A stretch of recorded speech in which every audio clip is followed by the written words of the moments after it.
Okay, we are connected, and we're going to pull these two up so that I can see them again. No thank you to your cookies, wizards. Alright, so we're going to give it just a minute to make sure that we're actually streaming, but we should be good. So, real quick, since I had somebody stop by the stream and actually engage me yesterday, we're getting a little choppy. I thought we might do another quick stream today. So, we've got... So, real quick, going over yesterday, because I was talking to the person chatting, asking me for deck advice. So we picked Dockside Chef as a sack outlet for the creatures that we're grabbing back. Fable the Mirror Breaker I added in for... Alright, so the first mode gives you the 2/2. When it attacks, you get a treasure, so it has a little bit of ramp to it. The second mode lets you discard 2 to draw 2, which we need for getting, if we draw the creatures that we want to have the Beamtown Bullies reanimate as a way to discard them for value.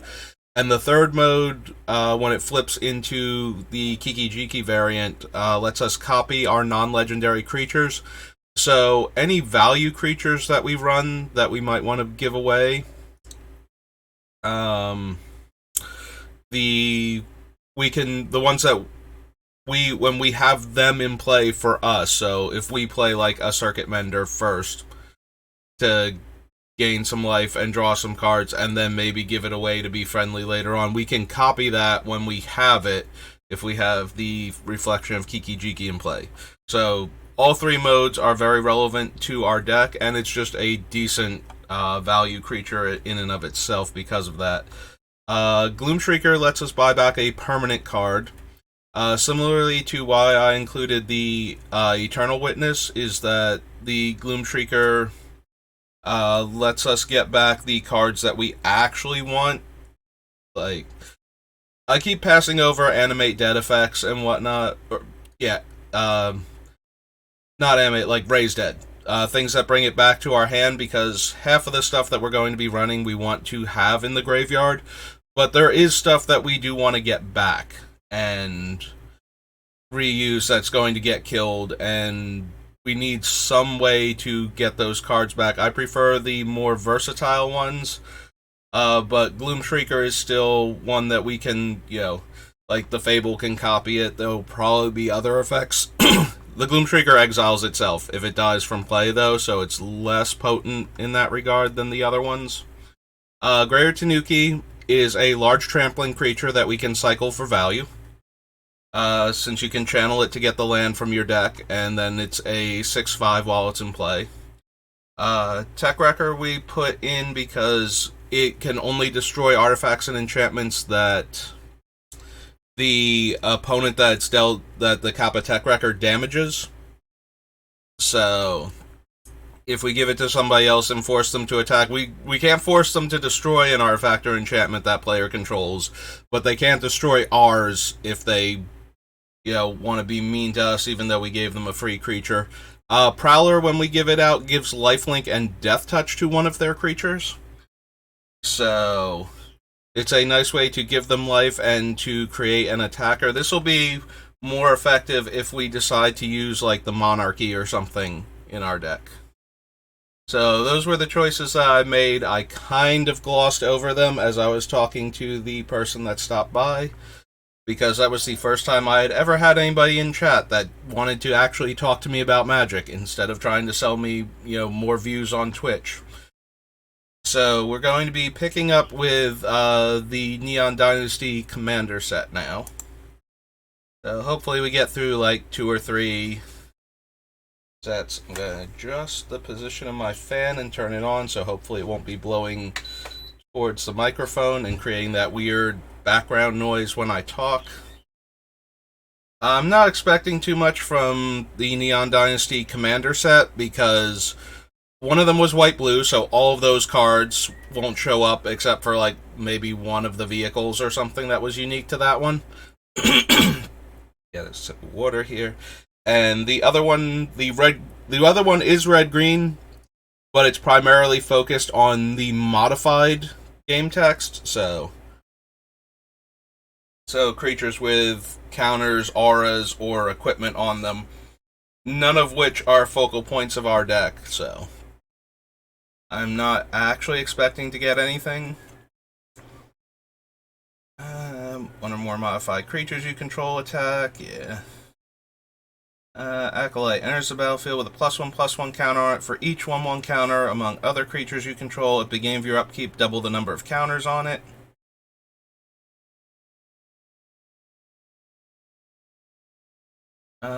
Aura or equipment enters the battlefield under your control. Make a 2/2 Menace Spirit. At the beginning of your end step, put a +1/+1 counter on each modified creature. Each player shuffles all creatures they own into their library. Each player who shuffled a non-token creature into their library this way reveals cards from the top of their library until they reveal a creature card, then puts it onto the battlefield.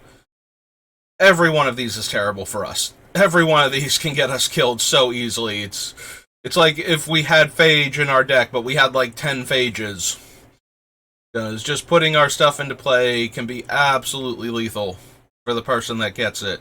So this is the one that gets better the more different modify. We put a +1/+1 counter on target creature with a counter on it.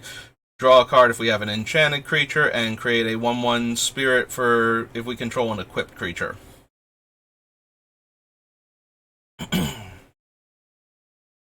Vertilid.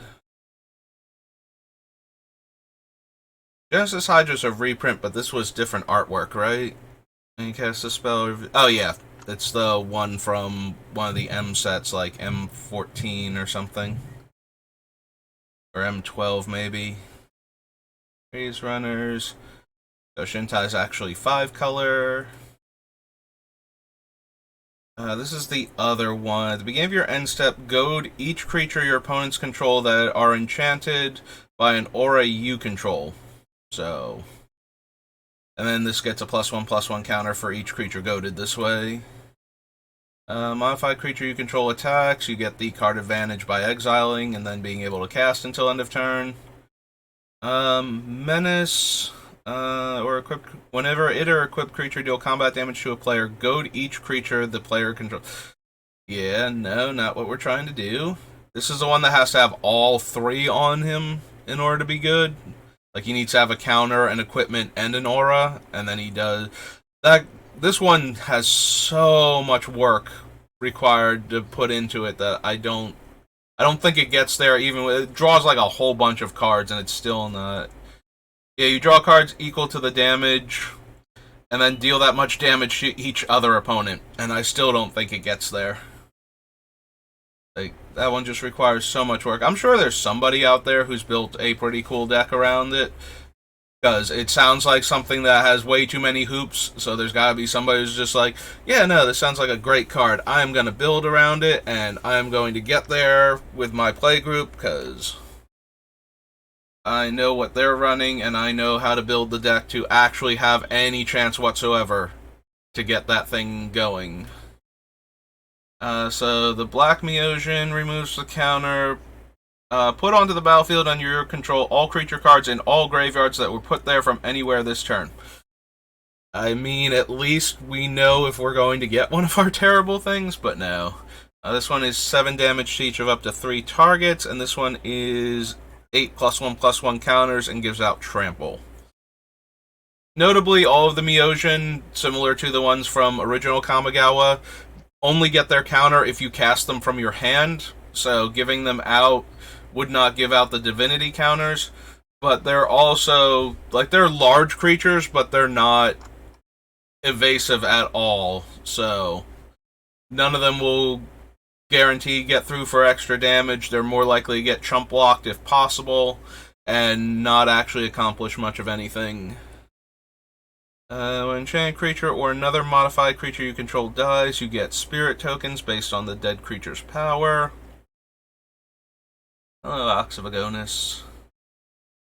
1 less to cast for each creature your opponents control. Enters the battlefield with a +1/+1 counter on it for each other creature you control.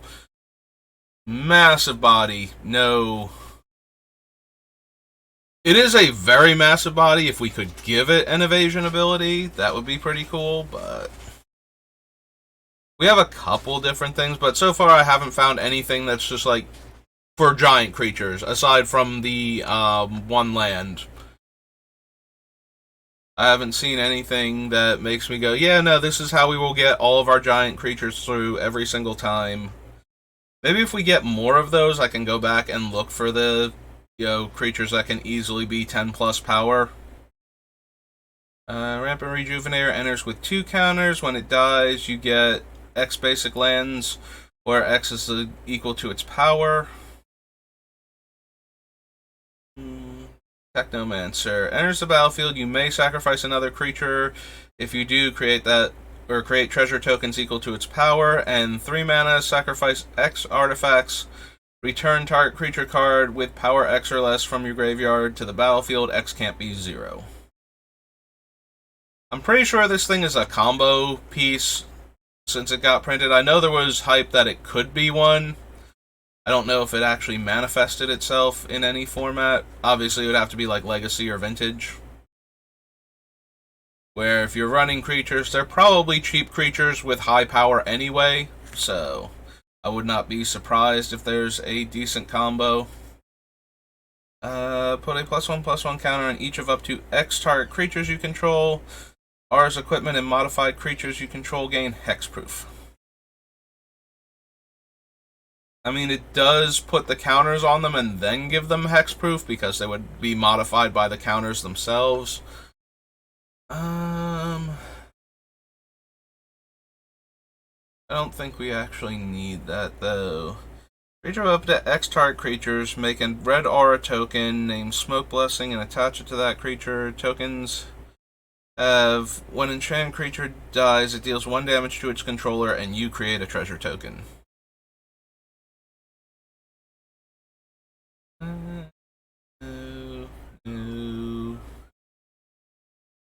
Transplanter is reconfigure and it adds amount of green mana to your mana pool equal to the power when it or equipped creature attacks. Still likely to only be adding either 2 green or 4 green if we put it on the Bullies. The odds of us getting it onto one of our giant creatures and attacking with it seem less likely, and then I don't know what we're doing with all of that extra mana in this deck. Like, the Bullies are not very mana intensive with their ability, so the only thing we need mana for is the other effects that are copying or untapping them. Enchanted creature has, whenever this creature attacks, it deals X damage to defending player, where X is the number of cards in their hand, and put into a graveyard from the battlefield, return it to your hand. Alright, so unsurprisingly, nothing in the Kamigawa Commander decks work for what we're doing. So that brings us to one of my other favorite draft sets, Khans of Tarkir.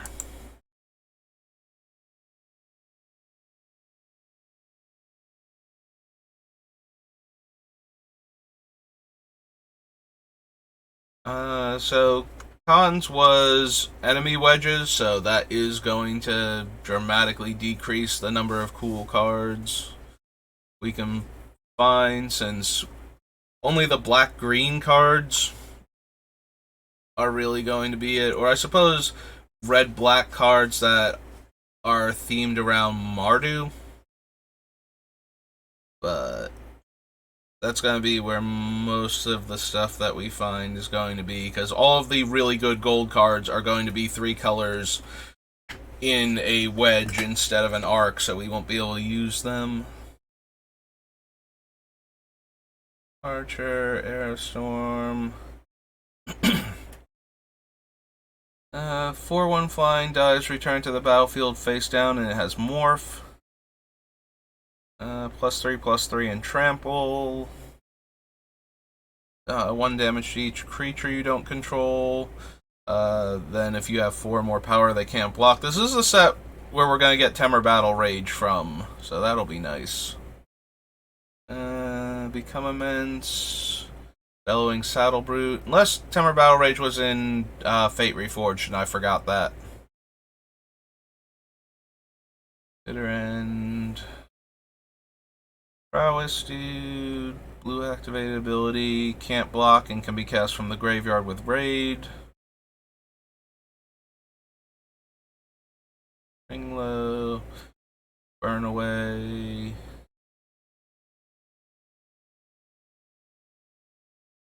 5/2 with Morph. Shuffles graveyards back in. Deals X damage. Target player sacks 2 creatures. All creatures get -2/-2 until end of turn. Whenever a creature dies this turn, you gain 1 life. Spies. Backwater. The Black Outlast creatures. Enchanted creature gets +2/+0 and has first strike. And you can cast it as though it had flash if you have a 4+ power creature. If creature has defender and 2-tap, other creatures you control gain trample and +X/+X, where X is this creature's power. 2+1/+1 counters and untap. Double strike prowess. 2 target creature cards from your graveyard to your hand. Delve X Delve has 2x in the casting cost, makes that many 2/2 zombie tokens tapped at instant speed. Feed the clan, no. Drylands. Most of our stuff isn't colorless to begin with, and we can equip onto opponents' things. Whenever another non-token creature you control dies, draw a card. Is more of a payoff for grabbing our stuff and sacrificing it. I'd rather have things that let us sacrifice it to draw cards. Hardened Scales. Death Touch and can gain +1/+1 if it's big enough. Dies, gain 2 life. Delve and Trample. Whenever Horde Ambusher blocks, it deals 1 damage to you. Sorry, creature can't block this turn. Make some goblins. When you cast your next instant or sorcery spell this turn, copy that spell. You may choose new targets. And if you attack with a creature this turn, when you cast your next instant or sorcery spell, copy that an additional time. There's incremental growth reprint. Turn face up. If it's your turn, gain control of another target creature. Okay. Yeah, it has to be your turn, otherwise you could use this defensively to remove a creature from combat by gaining control of it in the middle of the fight. Also, since you untap it, you could theoretically block with it, depending on when exactly you removed it from combat. Whenever another creature you control with toughness 4 or greater dies, each opponent loses 2 life and you gain 2 life, and 3 mana sack another creature, put a counter on the Bloodsucker. It's only mildly interesting because a lot of the stuff we want to sacrifice is going to have high toughness anyway, because they're going to be very large creatures. So we would be able to consistently trigger that, but a Grey Ogre stat line that requires an additional 3 mana as the sack outlet.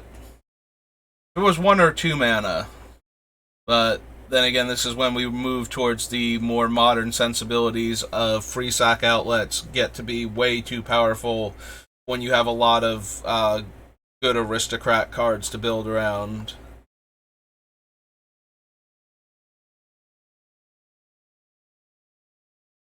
Sacrifice another creature, gain life equal to its toughness.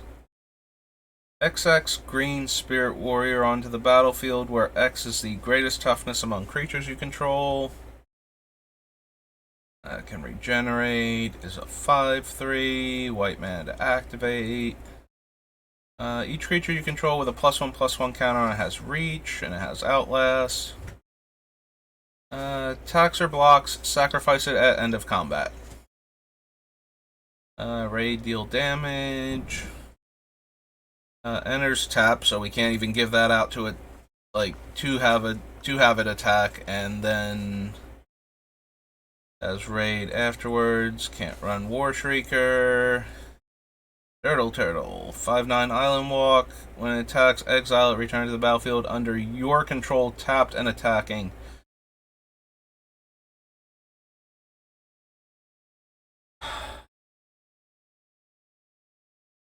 I think it would still get exiled by the Bullies effect, just not until it came back.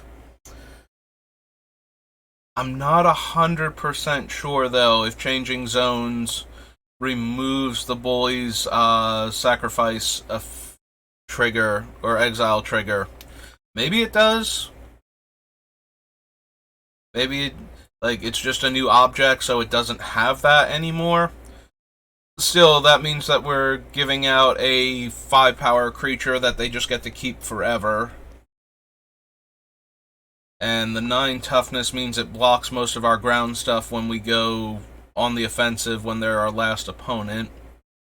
We don't have any islands, though, so at least we're not giving them an unblockable 5-power threat. Yeah, I feel like maybe, when I said it, I thought they would still have the ability, but I don't think it does.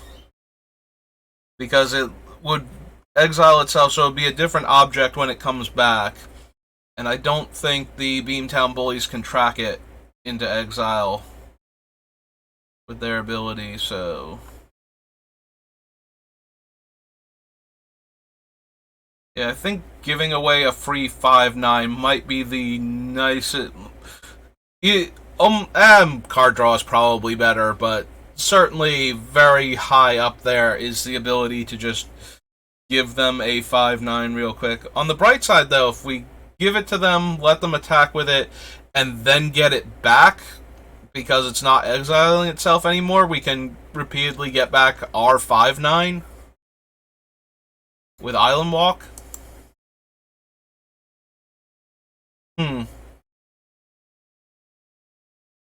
Yeah, it's a very weird roundabout way to basically free Reanimator that thing while making it attack other players. Under your control, tapped and attacking... Oh, it doesn't have to be attacking the player that it was attacking previously, though. So, if we give it away and they attack with it, when it comes back into play on their next combat, it could be put into play attacking us, if they want to. There's nothing stopping them from doing that. So at that point, the thing we use to get it back would have to be one that works mid-combat, just in case.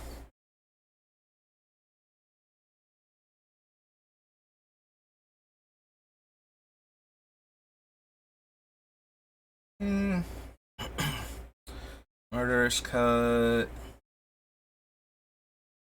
It's just Naturalize.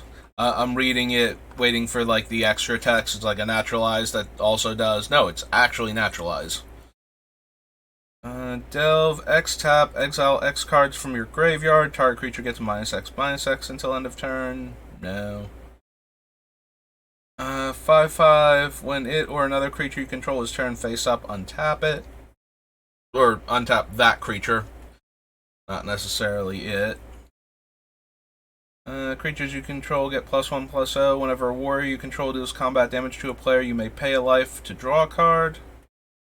Death Dealer. Black-green gets +2/+2, and black-green to regenerate. Target opponent discards 2 cards. Put the top 2 cards of your library in... Target opponent discards 2... Oh, right. Because... Delve. So, you would want to mill yourself. Took me a second to remember why you wanted to mill yourself despite all the Delve cards we've already gone past. That one adds blue, so we can't use it. Remove X +1/+1 counters to give -X. Kill a creature, make a snake. All creatures able to block target creature this turn do so, and then you can give it indestructible. Rotting Mastodon. This was a weird card for cons. There were so many... First of all, a lot of creatures, because of the morph mechanic, were base 2/2. So this thing just gets in the way of those, but also because it's got 8 toughness, there's almost nothing in the set that can get through on the ground without this thing getting in the way of one of those creatures. So Rotting Mastodon was actually a reasonable card to run in Limited. You played this on turn 5, and none of the giant morph creatures could attack into it. Like, the only morph creatures that could attack into it are the ones with Death Touch, and I think there's 1 or 2 in the set that could reasonably do that. Like, there's the one that you have to reveal a black card in order to turn it face up, and I think there's one other one. It might be a green creature. But yeah, Rotting Mastodon just got in the way of everything. Speaking of the one that reveals a black card to turn it face up, Ruthless Ripper is that creature. Reach and Morph. Mono Red Sarkin turns himself into a dragon. Deals 4 damage to target creature, and you get an emblem with, at the beginning of your draw step, draw 2 additional cards, and at the beginning of your end step, discard your hand. Nah, thank you, Sarkin. Bear Punch. Reveal the top 5 cards of your library. You may put a creature or land card from among them into your hand and the rest into your graveyard.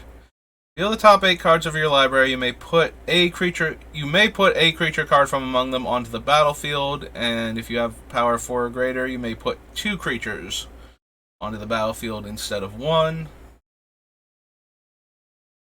Still not great.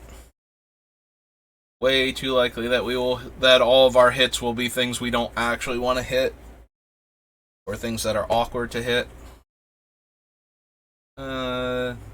Delve and Death Touch.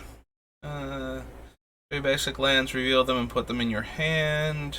Destroys an artifact. 1/4 lifelink. Looks at face down stuff. Gain 4 life when a creature with toughness 4 or greater dies. Delve and Flying. Big old 4/3. Has 2 counters and gets counters when things die. Fight effect. That's the green one for revealing cards. Turn face up, target creature gains trample. It's 4/-4. Oh, this was one of my favorite cards in the set. I always called it Ugin's Bones because I could not remember what its actual name was. I knew it was supposed to be like Ugin's Grave or something. So, Tomb of the Spirit Dragon. My favorite archetype in this format for draft is 5-color Morph.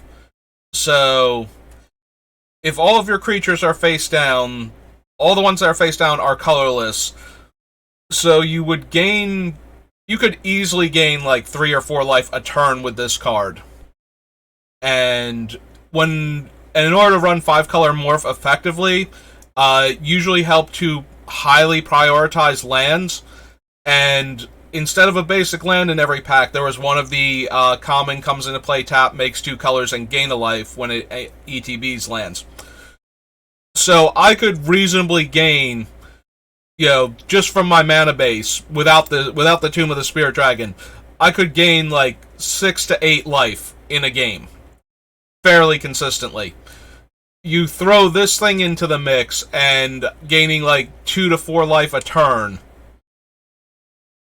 it becomes very, very hard for the opponent to actually win the game when you won't stop gaining life while still developing out your board. So, Tomb of the Spirit Dragon holds a very special place in my heart because it is one of the best cards in the 5-color Morph deck. Like, one of the best Morph rewards.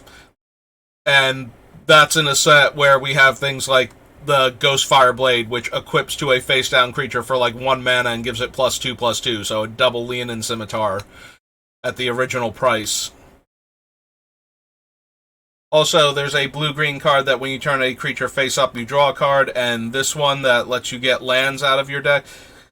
It does get basic lands, which were surprisingly short in... Yeah, when I would draft this deck, I would typically have a sideboard of like 2 to 5 cards, because I spent so many picks on lands that I did not have any extra cards by the end of the draft. And that was okay with me, because that's where I wanted to be at. Because that deck was way too much fun.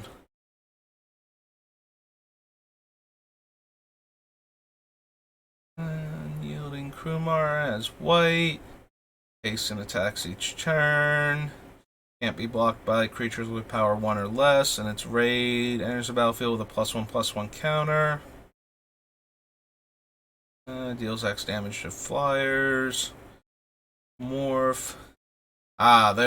This was another one of my favorite cards, because similarly to the 2/8 that can block anything, this thing wins every combat. If your Morph attacks into their Morph and it isn't the one with Death Touch, this thing will just eat it. Like, there's no other Morph creature in the set that has stats big enough to rumble with this, including the rares. So, if you had Woolly Loxodon, you were guaranteed to win combat or trade if it was the Death Toucher. Good times. Yeah, definitely one of my favorite draft draft formats. Also, fetch lands. You know, it's great when the set that you love to draft also has amazing value in it for later on. Alright, so that was cons. Now to the set that introduced the concept of legends and the original impetus for commanders. So, if you've ever heard commander called EDH, this was the casual name that used to be applied to it before Wizards wanted to make official products for it. So EDH stands for Elder Dragon Highlander. The original 5 Elder Dragons are in this set, and originally they were the only ones you could choose to be your commander when the format was first being created. And they are all 3 colors. They're in the shard groups. So, Esper, Grixis. And the reason why Wizards just didn't stick with EDH, so the H, if you're not familiar with the term Highlander as it applies to this format, Highlander is a movie series and had a TV show and other spin-offs about characters that are immortal, and they can only die by being decapitated, and if one of them decapitates another one of their kind, they get a massive power boost. Like, they get access to that person's memories and experiences, and it will make them a better fighter and more easily able to defeat others of their kind later on. And the idea was that they could sense each other when they were close by, and there was an idea that if only one of them were left as the only one who had who had absorbed all of the others, they would have some sort of god tier power at that point. So the tagline for Highlander was that there can be only one. And it was called the Highlander because the main character was from the Highlands of Scotland. So, because this is a reference to a movie series and TV series, like an actual media property that Wizards doesn't own, and because it is only called Highlander because you are limited to one of each card, there can be only one of each card other than basic land in your deck. That was treading on copyright infringement. So Wizards decided to change the name to Commander as something way more neutral that they wouldn't risk getting sued over. But originally it was called EDH, and EDH stands for Elder Dragon Highlander, and the Elder Dragons are the 5 cards in this set, Nicol Bolas being the most famous member of their group. Select one creature card from your graveyard and place it in your hand. No thank you, Aiden.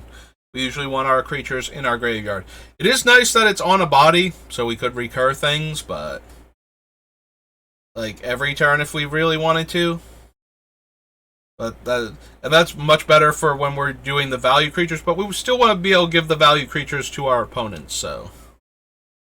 Rampage. So Rampage is a slightly confusing thing. I think I might have explained it during one of the other sets because we ran into it briefly. So Rampage is like Bushido, where the creature gets a power and toughness boost for each creature blocking it, except that for Rampage, it's each creature beyond the first. So if one creature blocks Arathi Berserker, they don't get anything. If two creatures block it, Rampage kicks in, and it gets +3/+3, making it a 5/7. Rampage is super awkward a lot of the times because if you block it with one creature, if you block it with a 3/3, you're not killing it anyway. So if you block it with anything else, you're still not going to kill it because the second creature will cause this thing to get +3/+3, and if you have a 4-power creature, it should be the only thing blocking this. Right? Yeah, they did a lot of weird math. The worst one is Tika's Dragon, which is actually from Mirage. It is a, 9-mana 5/5 flyer that has Rampage 4. So, whenever your Rampage is, one less than your toughness or higher, there is absolutely no reason to ever block a Rampage creature with more than one creature. It's actually actively worse to block it with multiple creatures.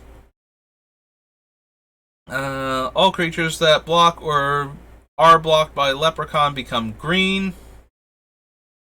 Don't think we need that particular effect. 5-tap prevents all damage done to you by attacking non-flying creatures. 2-tap, change the color of target permanent you control to a color of your choice. All Hallows Eve, the sorcery that gets counters on it, and then ticks down. I think, did it get allowed to be an enchantment, or does it have, weird suspend? Okay. It has weird suspend. I couldn't remember. I think briefly they had turned it into an enchantment to make the counters make sense, but yeah. And then it's a mass. It's similar to Twilight's Call. It brings all of the creatures back.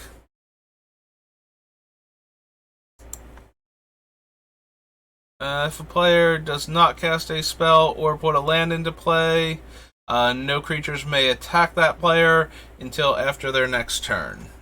Nope. All legends become tapped. When arena comes into play, legends do not untap as normal.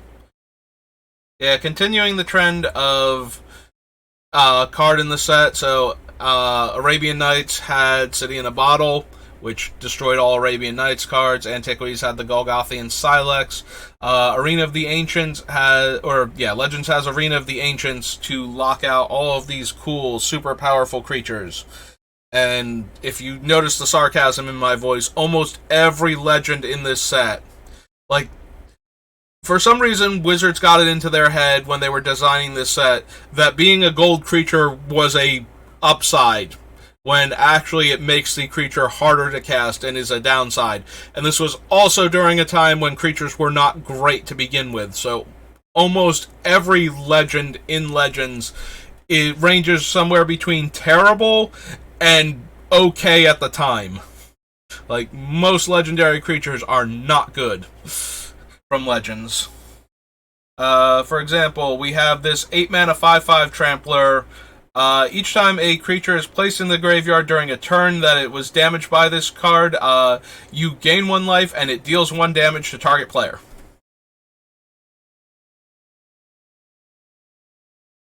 Yeah, there are a bunch of them that don't even have abilities. If you've ever seen, okay, here we go. Here's a good example. 4, 5, 6, 7, so a 7-mana 6/5. That costs 2 red and a black to cast. Again, not. I will take my weird grizzly bears up here over your 7-mana Let's see. So this is a 6 mana 6/5, so that's actually pretty decent for the time. And it can't be the target of enchant creature spells, and it has Vigilance. It has Vigilance as a green-red black creature, by the way. Like, green barely gets Vigilance nowadays, I don't think. Weirdly red, for some reason. There was a card called Eternal Warrior. I forget if it's in this set or one of the other early sets. I think it's actually Legends, but it was the first card to give Vigilance to creatures, and it is a red card. So, the most aggro color in all of Magic used to have one of the early good defensive abilities.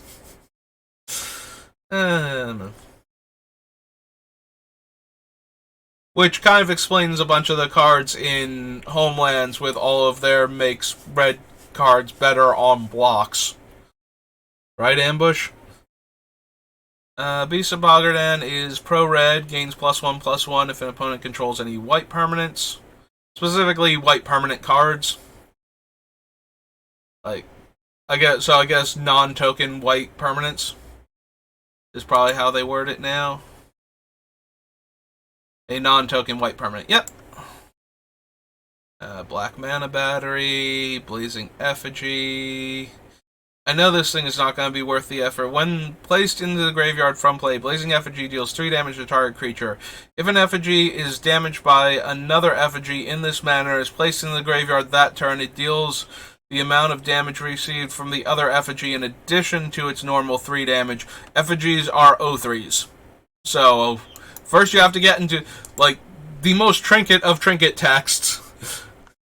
If this thing gets into combat with another one of its kind, and somebody bothers to pump theirs so that it can kill the other one, it will deal 3 damage plus the amount of damage that was dealt to it by the other effigy. Target land becomes tapped, destroyed at end of turn. +4/-4, but can't reduce toughness below 1. Blue Mana Battery, Boris Devil Boon. Okay, so I mentioned, like, a while ago how I'd opened packs of every set, and how my unlimited pack had Thought Lace as the rare, but it also had a Berserk, so things worked out surprisingly well for me. Way better than they should have. I did open a bunch of Italian Legends, but I only opened, I think, 1 pack of English Legends, maybe 2 or 3. I do remember the 1 pack I opened had Boris Devil Boon as the rare. So, when I see Boris Devil Boon, I remember that was what I got. So when you're opening, that I don't even know how many $100 an actual Legends booster pack is nowadays. I have to imagine it's over 500, just because of what some of. So when you're hoping to open like that $1,000 Tabernacle or something, just remember that you could just as easily get Boris Devil Boon out of it.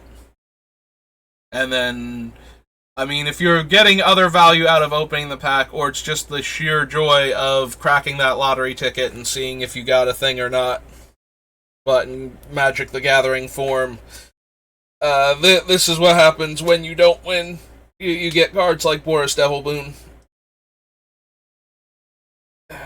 5 mana 2/2, and you can spend 4 mana and tap him to make a 1/1 token. Damage done to Bronze Horse by spells which target it are reduced to 0 as long as you control another creature. Carrion Ants. 0/1 4 mana card was very popular when I was starting out among, because players didn't know better, so a lot of players really like this card, because it is a shade that you can pump for any mana. So every 1 mana you spend gives it +1/+1 until end of turn. So you can make a giant angry Carrion Ants. I mean, it costs all of your mana every turn to do this, so. And it doesn't have any evasion abilities, but that was not going to stop us back then. 2/2 Forest Walk. All players may attack with no more than 2 creatures each turn, and block with no more than 2 creatures each turn. I actually found one of these in like the dollar box at one of my local gaming stores a few years back and picked it up. I have not bothered to check to see. I do believe this is on the reserve list, so I have to imagine it's worth at least the dollar that I spent on it, if not significantly more. Chain Lightning. Here we go. Another one of the most confusing cards ever in the history of Magic. Chains of Mephistopheles. So basically, every time a player draws a card, that player has to discard a card first. They don't do it for their very first card drawn during their draw phase, specifically. Every other time they draw a card, they have to discard a card first. If they can't discard a card, they have to mill a card instead. So basically, without putting the card into their hand, they're effectively discarding the card that they're drawing. So it doesn't trigger when you discard a card effects. It does trigger when you mill effects, though. So Chains is a card that you might occasionally see if you watch, like, Legacy and Vintage games, because it stops, decks that rely on things like Brainstorm and Sylvan Library and whatnot to generate card advantage for themselves. When they run into Chains of Mephistopheles, which is only a 2-mana enchantment, absolutely wrecks their day. Like, this thing, because it's only 2 mana, even though it's going to be on the board in the first place, might be more painful than things like Notion Thief, which, you can't get online until you have access to 4 mana. Because it will stop the opponent's entire early game of card draw trying to assemble their combo or find the pieces to fight you. Concordant Crossroads we don't need, because everything we give out has haste. 7/7 First Strike for 6, and you have to pay its casting cost each turn, or it deals 7 damage to you and then explodes. Alright, Craw Giant. So, when Chronicles came out, I mentioned that one of my favorite early decks before I understood things like card advantage and whatnot in Magic back in the earliest days. So this guy got reprinted in Chronicles, which is where I got my first copy of him. And I already had a Basilisk Lure regeneration deck. So this is a 6-power, 7-mana creature with Trample and Rampage 2. So every creature beyond the first that blocks it, it gets another +2/+2. So you throw Lure and regeneration. Opponents have to block with all of their creatures. It gets +2/+2 for everyone beyond the first. And it has Trample, so if their creatures are small enough, you kill their entire board and deal them a bunch of damage. And I thought I was so clever. Also from this set, we'll get to it towards the end, is my other favorite creature to throw Lure on. Because I like stealing all of my opponent's stuff and having it be mine forever. Or at least until the creature that we'll get to leaves the battlefield. Yep, gotta stop that Mountain Walk ability. I mean, Mountain Walk at least is one of the more relevant ones. Mountain Walk showed up a lot. So did Island Walk and Swamp Walk. Forest Walk a bit, and Planeswalk almost never. I forget how many creatures exactly have Planeswalk, but I think it's in the single digits. Like, I think it might be 3. I'm pretty sure there's like an Antelope that has Planeswalk. There's a white creature that can gain Planeswalk by spending green in Homelands of all sets. And I think there's one other one that I'm blanking on anything relevant other than that. I believe there was another creature that had Planeswalk. They're all of our Kobold friends. Crimson, Crookshank, and there's Kobolds of Kerr Keep later on. And yeah, in this set there are 3 differently named 0-mana, 0/1 Kobolds that have to have the original wording for color indicator on them since they have no casting cost. Why we needed 3 different ones, despite there are Cobalt Lords There are 3 different Cobalt Lords actually in this set also. So somebody really wanted Kobolds to be a thing, I guess. Cyclopean Mummy, in addition to being terrible, you're also not helping our game plan by getting exiled. A Black Fog, because, you know. There's our we can block Forest Walk creatures. Target creature deals no damage during combat, and it cannot block. So, a black pacifism. Target attacking creature comes under your control untapped. Return to former controller at end of turn. This creature is no longer considered to have attacked. Play this before defense is chosen. Again, red, the most defensive color in the history of Magic. 5 mana 4/4. Changes creatures red. Like, change the color of one or more target creatures to red until end of turn. You choose which and how many creatures are affected. Cost to tap, maintain, or use special abilities of target creature remains entirely unchanged. So, every color got one of these. Weirdly, if you wanted to build a heroic deck, because this has Strive without actually costing additional mana, like, you can choose any number of targets. And they all become red. So, in your red-white heroic deck, this and the white one, you can just cast this and target everything with heroic and get all of the triggers for 1 mana at instant speed. So, that's kind of cool, at least. But, God, are these cards silly? Like, I think the funniest part is that because they are in the colors that they make everything, because color hosers in Magic, especially in the early days, some of them were so absurdly brutal. Like, unnecessarily just wreck that one color. Just that guy in particular. That you would actually, if you could set it up where you cast this and turn all of their creatures red, there, or, you know, any of the other colors, there are cards that will absolutely destroy all of their stuff, like full-on Plague Wind for like 2 or 3 mana. And an extra card invested. Elvish Riders are difficult to block. Dragonfly. Is there a more iconic green creature than Dragonfly? It is a cheap little flyer that can gain first strike.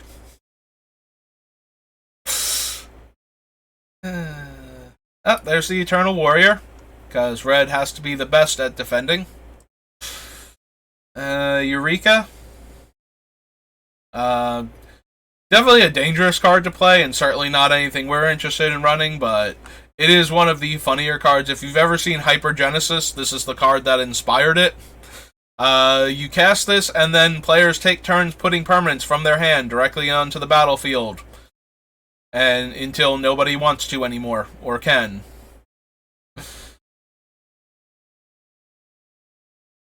Evil Eye of Orms by Gore. Definitely one of the more fun names to say in Magic, right up there with Raga Draga. If you've seen my drafts for the Baldur's Gate Alchemy set, you will know that I had way more fun saying Raga Draga than I did actually playing it. Because there were not as many mana dorks as I thought there were. And after I took it, I was like, wait a minute, is there actually only one? Turns out that there are at least 2, and I think there might be a third one. I haven't gone back to double check. But yeah, that draft did not go particularly well. But you can see how many games I actually did win if you want to go check it out. It's both on Twitch, still in the archives for the VODs, and on my YouTube channel, which is also SBR_BLD. I've gotten my plug out of the way. Falling Star. I don't think it's actually banned in Commander, but it is certainly a silly card, so it is a worse Chaos Orb, in that it only deals 3 damage to creatures that it lands on. And then taps the ones that aren't destroyed, looks like. but it's one of those cards. So there were two cards like this. There's Falling Star, and then there's Chaos Orb, which is the much more famous one because it destroys anything it touches, that you held over the table and then flipped into the air, and whatever it landed on. And there, first of all, manual dexterity in a game based on, that normally functions like chess is like if Magic is normally like a hybrid of chess and poker, introducing a darts portion of the game seems a little extra crazy and silly. So I know both of these cards are banned from tournaments, but they didn't used to be, and good God, did Chaos Orb have like whole pages dedicated to what you could actually do and not do when a Chaos Orb came into play. Because if a Chaos Orb comes down and you could just react to it, there would be players that would shift all of their stuff to the edges of the playing field to be as far apart as possible, preferably one full card length horizontally and vertically away from each other, so that it could only ever land touching one permanent. So there were rules about if and when you could move your cards around. So if that already sounds ridiculous, then you have an understanding of why these two cards wound up getting banned. I have other fun Chaos Orb stories, but I guess we'll save them for when we get to actual Chaos Orb instead of the knockoff Chaos Orb that is Falling Star. All creatures blocking target attacking creature become tapped. Target attacking creature and all creatures blocking it deal no combat damage. Yep. Red card, everybody. Put into a graveyard from play, return to the battlefield. Oh no, return to owner's hand instead. It may not be summoned again until its owner's next turn.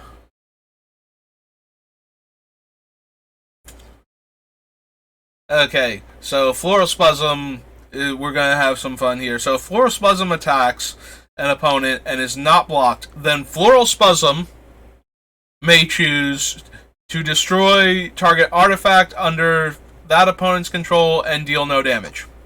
Floral Spasm may do this. You may not. The controller of Floral Spasm may not. Floral Spasm will decide what Floral Spasm does.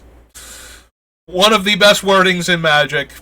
Obviously, it's been errated because everybody would have to just sit around and wait for Floral Spasm to make up its mind until a judge got called for slow play and forcibly ejected Floral Spasm from the game. At which point, the player's deck would be illegal if they, because they had registered it in their deck and it's no longer there, and then that player would get a loss. I think that's how that would work. I'm not 100% sure. Like, Floral Spasm, you have to make up your mind. You can't just take 20 minutes deciding if you're going to destroy an artifact or not. And Floral Spasm just sits there. It's like, okay, you're obviously not adhering to the rules of the game, so we're going to have to give you a loss and disqualify you. And then the controller doesn't have their Floral Spasm anymore because it's been disqualified from the tournament. Yep. And the player can't choose because that's outside assistance, I'm pretty sure. I love old Magic cards. Pay 2 during your upkeep, or Forethought Amulet is destroyed. If you receive more than 2 damage from a sorcery or instant source, that damage is reduced to 2. Frost Giant is a 7 mana? 6 mana, 4/4, Rampage 2. Gauntlet of Chaos, is this the one that swaps things? 5, sacrifice Gauntlets of Chaos, take control of target land, creature, or artifact, then give the former controller of that permanent control of a target permanent of the same type under your control. You each control these permanents until the game ends. Gauntlet of Chaos does not tap or untap those permanents. Enchantments on traded permanents are destroyed.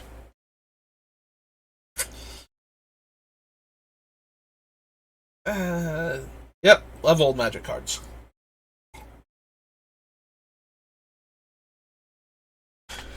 They have so many wonderful, weird, awkward game texts. I mean, don't get me wrong. It's way better now because cards actually have way more consistent wordings, so you know what the card actually does, and there's no requirement of outside explanation. You know, except possibly how the cards interact, or like weird corner cases, or just to make 100% sure you know what you're looking at. But if you know the rules of Magic, 90 to 99% of cards, when you see them the first time in newer sets, you will be able to grasp what they do immediately. Barring anything like new abilities that you need to have explained to you so that you can then apply what you know about the rules of Magic to those new cards and those new abilities, but still, usually way easier to understand because some of these things are all over the place. And also, modern card design likes to omit like unnecessary text that is nearly irrelevant. Like I said, that Blazing Effigy before, it has the most like wordy, unnecessary trinket text because there's only one creature that is an effigy at the time, and it was that one, and it's an 0/3. So it has to die in combat with another copy of itself that somehow got power in order for it to do the thing. And then all it does is add the damage that was dealt to it by the other effigy. Oh, here's a 2-mana 1/1 that can gain land walk ability by spending 5 mana. So you spend the 5 mana, then during the controller's next upkeep, Giant Slug gains the land walk ability of its controller's choice until end of turn. Must correspond with one of the 5 basic land types. Because you used to be able to get non-basic land type walks, technically. So, one of my favorite things, so there is a creature from Ice Age. It's a blue creature, which is why we didn't run into it. It's like Illusionary Presence or something. It has cumulative upkeep, and it could gain the Landwalk ability of your choice.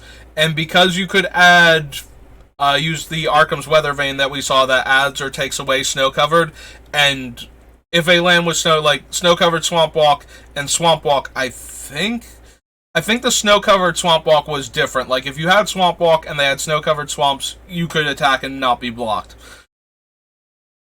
Hang on, I don't think I worded that correctly. If it has Swamp Walk and they have snow-covered swamps, you can attack and not be blocked. If it had snow-covered Swamp Walk and they only had regular swamps, it was blockable. So that was weird. But on top of all of this, so because the non-basic lands could be a landwalk type technically, and because you could give or take away snow covered, so Arabian Nights has a land that lets you tap to reduce a creature's power to 0 if it has flying. So this led to the most entertaining sentence of all, of giving Illusionary Presence snow-covered island of Walk Walk Walk. That was a lot of setup to say that silly sentence. But I always found it amusing, so I thought I'd share it with you. This is the quality content you get when you come here. Because I gotta do something besides scroll through cards and read their game text at you. I mean, I don't have to, and that would accomplish my goal of getting through all of these sets a lot faster, so that way we could get around to actually building the Bullies once we've selected our cards, but anybody can do that. When you come to me, you also get the weird stories like Snow-Covered Island of Whack Whack Walk. See how much fun that is to say? Okay, moving on. May not attack if it attacked during your last turn, because it's a big turtle. Glyphs all care about walls. And my god, are we not reading Glyph of Reincarnation right now? I've already spent more than enough time on things I know we're not going to do anything with. All creatures lose flying. I mean, that just makes some of our things that kill flyers when we don't have a lot of flyers in our deck that much worse. Greed, original greed. One of the things that would lead to the inspiration for Necropotence, along with Lich. So you can spend a black and 2 life and draw a card. You actually see greed a fair amount in Commander just because of that. Like, you have 40 life to start with, so you can easily draw 10 cards with greed and still have a normal game of Magic starting life total and 10 extra cards, so usually worth it. I usually don't bother with greed. Not because I don't think it's good. Usually I stock my deck with enough extra card draw that, and unless I'm playing a dedicated combo deck that runs black where I need to hit certain cards, if I were doing that, if we were actually a combo deck where we need to hit very specific cards that we don't have access to, then greed becomes a lot better. Because then we're just drawing so many extra cards when we need to, so that we can get to that combo piece. It doesn't really matter if you go down on life. As long as nobody can kill you in response to you getting to your combo piece, you're good to go.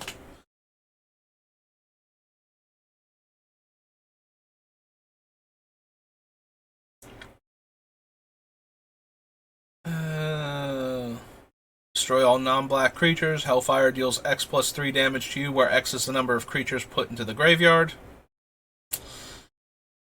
Hell's Caretaker. Another one of my favorite cards from Chronicles, because I love value engines, and this one lets you, on your upkeep, you can tap and sacrifice a creature to put a creature from your graveyard into play. So, basically, the original, what's its name? Recurring Nightmare. Limited to once per turn, and only during your upkeep, and before creatures had good comes into play abilities, or any comes into play abilities, really. But still, a card that I very much enjoyed, being able to exchange, like, my Mana Dorks or something for an actual threat. 3 mana, 2/1 first strike, because, you know, we needed a worse and worse creature type relevance, also Elvish Archers. Then again, we hadn't gotten anything that boosted elves yet, so creature types really didn't matter on that. It's just a worse Elvish Archers. Allows caster to sacrifice a swamp to regenerate a black creature. Tap target artifact controlled by an opponent becomes tapped or untapped.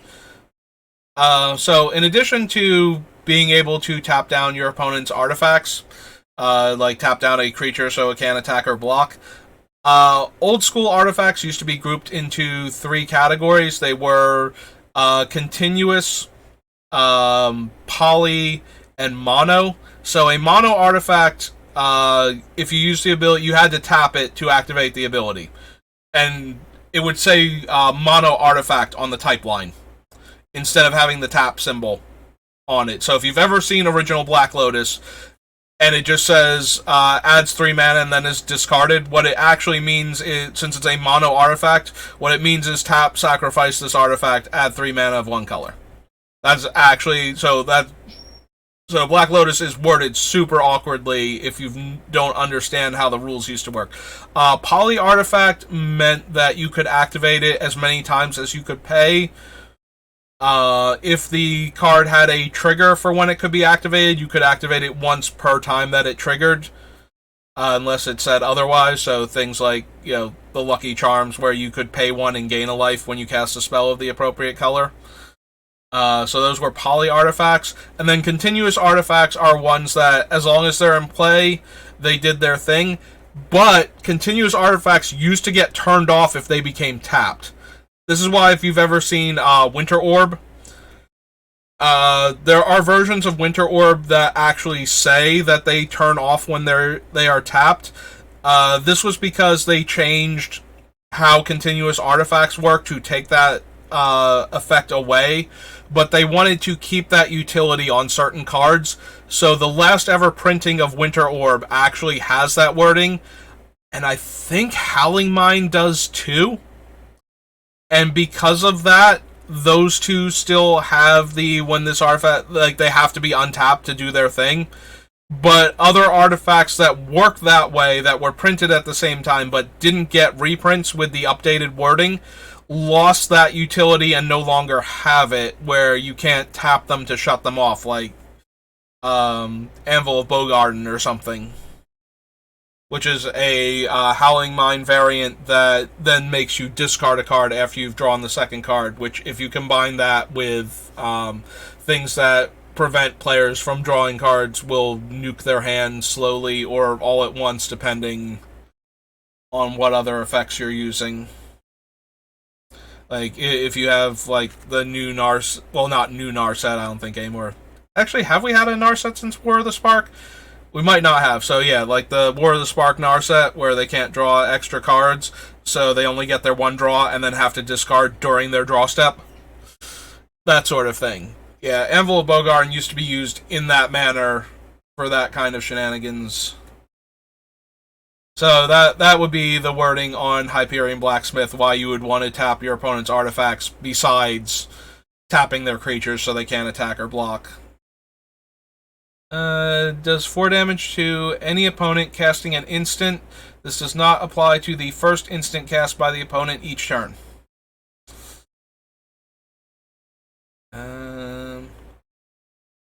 Immolation...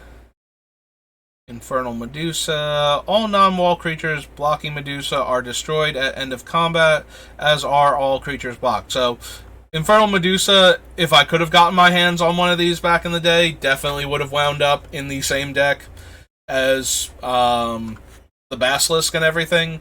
But getting actual Legends cards was a bit more of a hassle. So, most of the Legends cards I had were the reprints that came in the Chronicles set.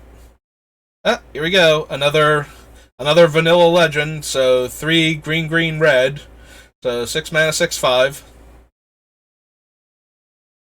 Yeah, that's the other thing about the legends not having any game text, is it's all flavor, but there's no substance to back them up. Like, being a legend nowadays in Magic, in order to get a legendary card, you have to represent a unique character, and with a few rare exceptions like Isamaru, where your stats versus your casting cost are what make you legendary, you have to have some kind of game text that justifies you being legendary.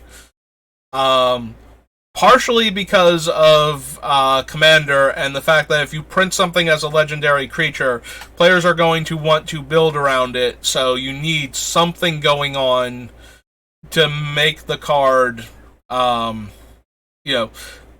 building around.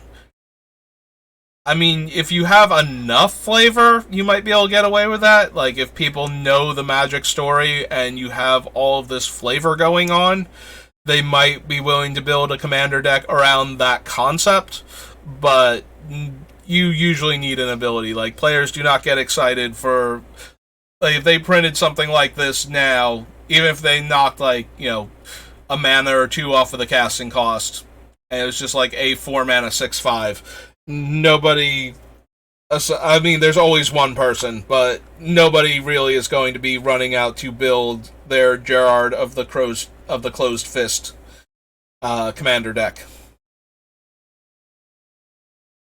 But just being legendary and being gold was seen as a positive when this set first came out. Which, to be fair, they were really cool, and, players reacted to them very positively, so... To the point where legends just started showing up in other sets, and eventually we got to the point where we were actually paying attention and making legends that, mattered to the story and to the people playing, rather than the card just arbitrarily being a legend. Right, Skeleton Ship?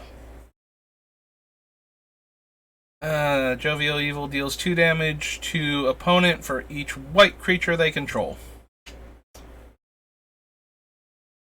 Caracas. Why do we never run you in Commander? You'd be so good there. So good. I don't know.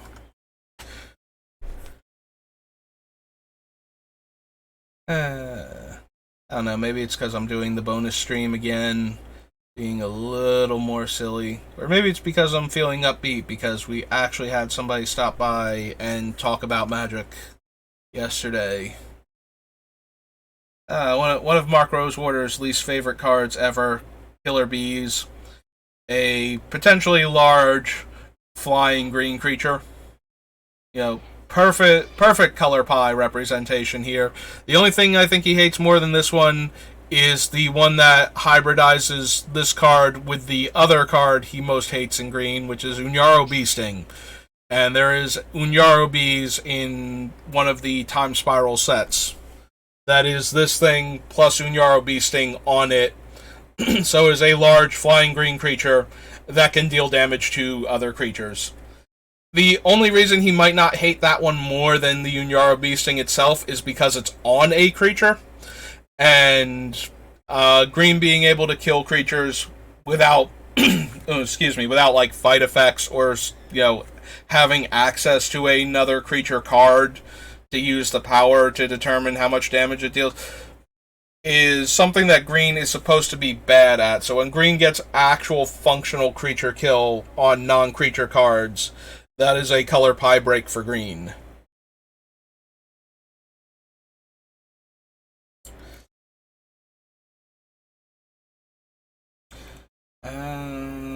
Knowledge Vault is... So Knowledge Vault is one of the early cards that let you have functionally a second hand. So you 2-tap, take the top card of your library and exile it face down. Sacrifice Knowledge Vault to discard your current hand and take all the cards under Knowledge Vault into your hand. And if it leaves play, you put all cards that were exiled underneath it into your graveyard. Here are the Cobalt Lords. We have Drill Sergeant, who gives your 0-1 Kobolds, because that's what all of the other ones are, and he himself is not a Kobold originally. +0/+1, and Trample. Kobold Overlord, also not actually a Kobold, a Lord instead, as was common back then. Is a 2-mana 1/2 first strike that gives all of your 0/1 Kobolds first strike. So with these two out, you can have a 0/1 first strike Trampler. I'm sorry, 0/2 first strike Trampler. You are getting the extra toughness from Cobalt Drill Sergeant. And then finally Cobalt Taskmaster shows up to give them a single point of power. So finally, you have your 1/2 first strike trampling kobolds. And here's the kobolds most relevant in the set, because the last lord and the one that can actually give them any kind of power and toughness is the kobolds of Kirkeep, who are called out specifically by name. One of the few times Magic rarely calls out a card by name, and usually when it does, it's in the same set or block, because caring about words in card names is bad when your game is translated into different languages. If you have ever played the Yu-Gi-Oh card game, you will know what I'm talking about, because there were cards that got released that cared about a certain word being in the name of a card, but cards that were printed before that word became relevant when translated did not have the word in it, and other cards have the word in it but didn't have the same word in Japanese when they were printed. So there are long lists of card text in a lot of Yu-Gi-Oh cards that tell you specific cards are included or specific cards aren't included when referring to this.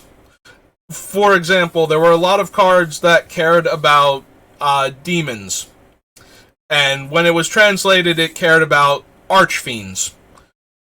But there were cards that had been printed before then that, because they had the word demon in the Japanese version of it, and, Konami's trying to market this to kids in America, and God knows Magic got attacked and D&D got attacked for having demons in it. To avoid that, they called them other things, most notably the creature Summon Skull. So they had to retroactively add the word Archfiend to the Summon Skull because it was intended to. It was like Demon Skull in Japan, and a lot of the other demon creatures that cared about demons were actually inspired by that one specifically. Like, they had the same art style to them, same like skull motif on them.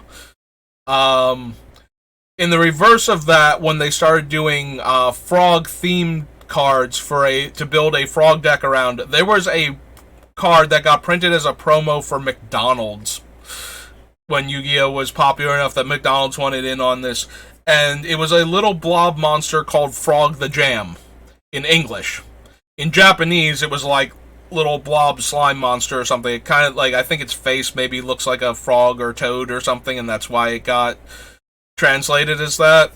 But it does not have frog in the Japanese name, so every card that cares about frogs has to specifically tell you that this one obscure promo card does not work with them. Just throwing out. Now you got free Yu-Gi-Oh knowledge. Your brain is now infested with that, so enjoy. I do love card games, so I have played a lot of different ones over the years, not just Magic. So I've gotten out of that, though. Like, I don't. It used to be that because of the places I was going to play had a lot of players that also played Magic but played other games.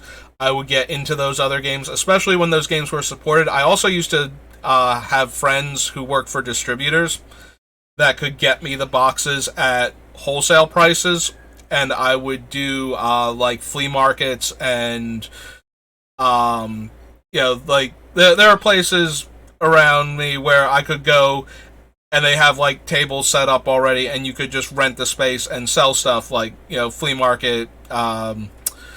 What's the other word I'm looking for? Like garage, almost like garage sale style, where you just sell the stuff that you don't want anymore. And I would go there and sell the cards. I would bring binders and just sell cards, because you could actually find people doing that a lot of the time. That's when I first started playing Magic.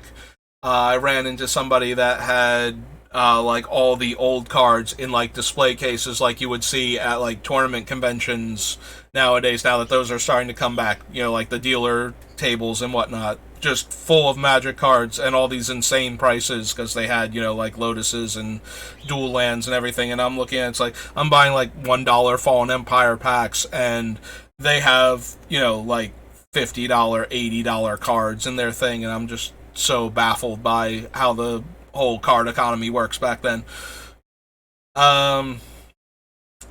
But anyway, so I used to sell, so I would sell things like, I sold a lot of Pokemon cards back then, and I sold a lot of Yu-Gi-Oh! Like, I used to go through way more Yu-Gi-Oh! Than I went through even Pokemon back in the day. So, so because I was selling it and I was paying attention to it and I needed to know like what cards were good in the game, I actually started playing it, and my brother at the time was like right in the age demographic for it. So, and he used to play Magic with me, so he got into Yu-Gi-Oh! So I used to take him and we would go play in the tournaments, and it used to be, fun big brother, little brother thing to do. On Saturday was go play in the Yu-Gi-Oh! Tournament.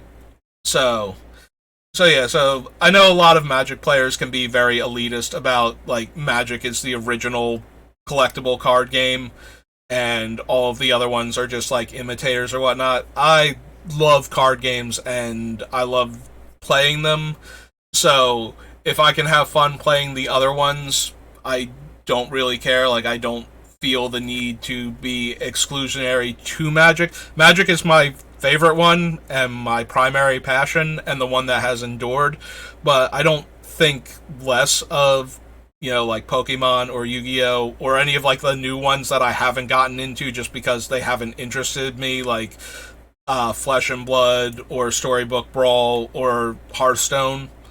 Like, I don't decry them because they're not Magic, but I also it's gotten to the point where, like, I played a bunch of other card games and I had fun with them, but all of them kind of went after a while in the area. Like, obviously they're still around and there are still tons of people playing them, but I rarely run into people that do more than casually play Pokemon or casually play Yu-Gi-Oh, or that used to be big in the tournament scene and now play Magic. Like, it's not like the same, like, where I was big into Magic and I was also willing to go play the other card games, and so you would see me at all the different events in the area. Like, I don't run into people that are, like, there for the other event type of thing anymore, and they just also happen to play Magic as much.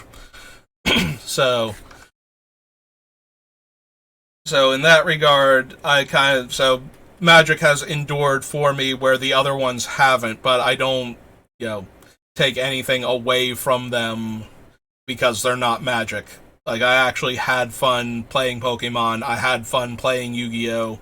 I had fun with, like, the Decipher Star Wars card game, and the Score DBZ card game.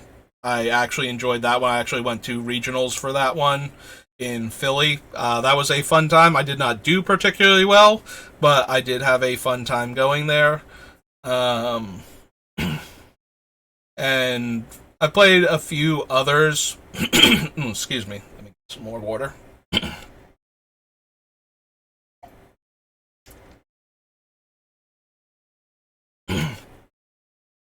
Like, those are all the ones that I had a lot of cards for.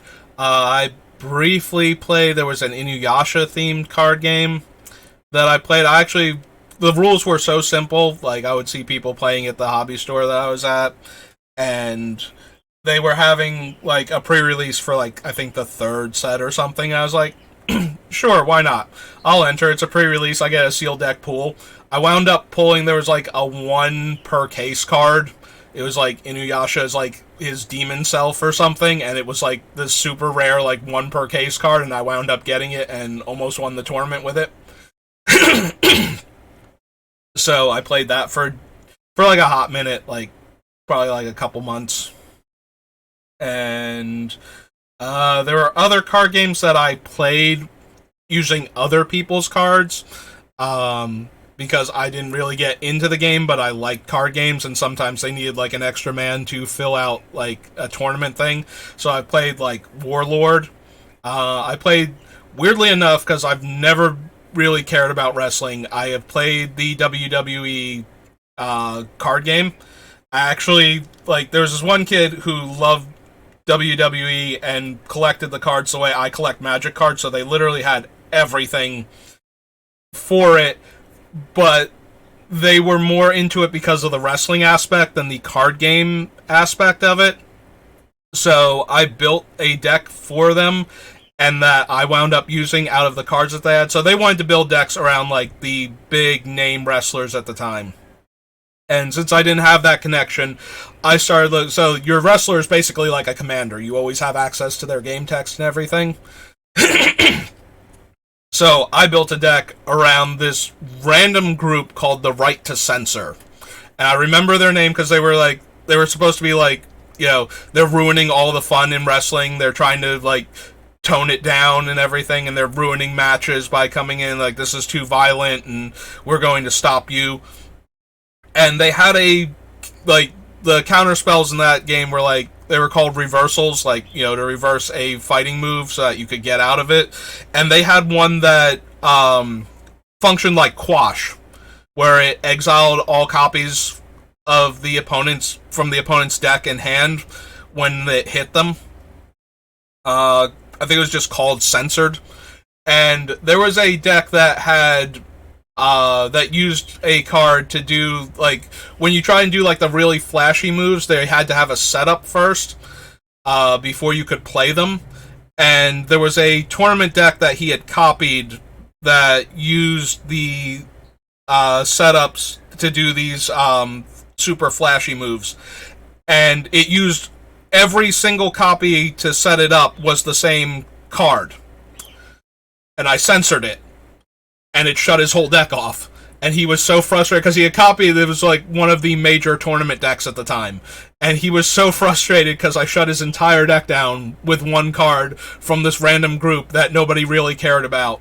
And I picked them because, like, their main ability was a windfall-like mechanic where you could take your hand and put it on the bottom and draw that many cards once per turn.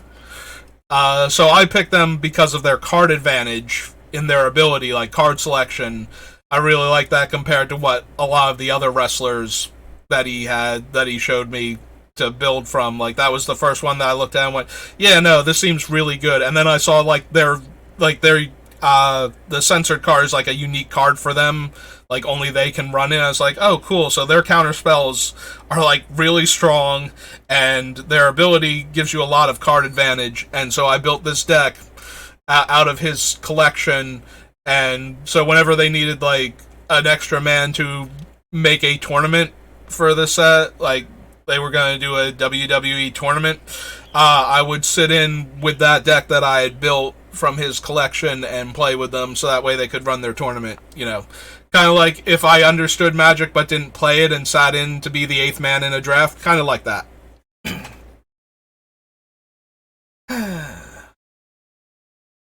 Are we going to make it through Legends today? I suppose we got a little more time. We can make it through Legends.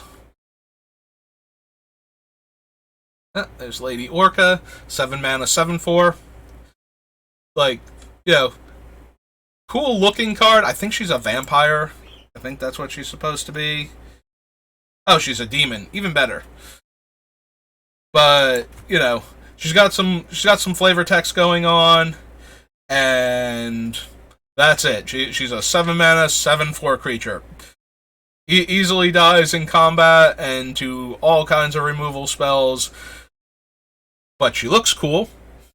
So that's all she's got going for her. Yeah, so many legends in this set have absolutely nothing going on for them. Except, like, whatever the artwork can convey and the flavor text.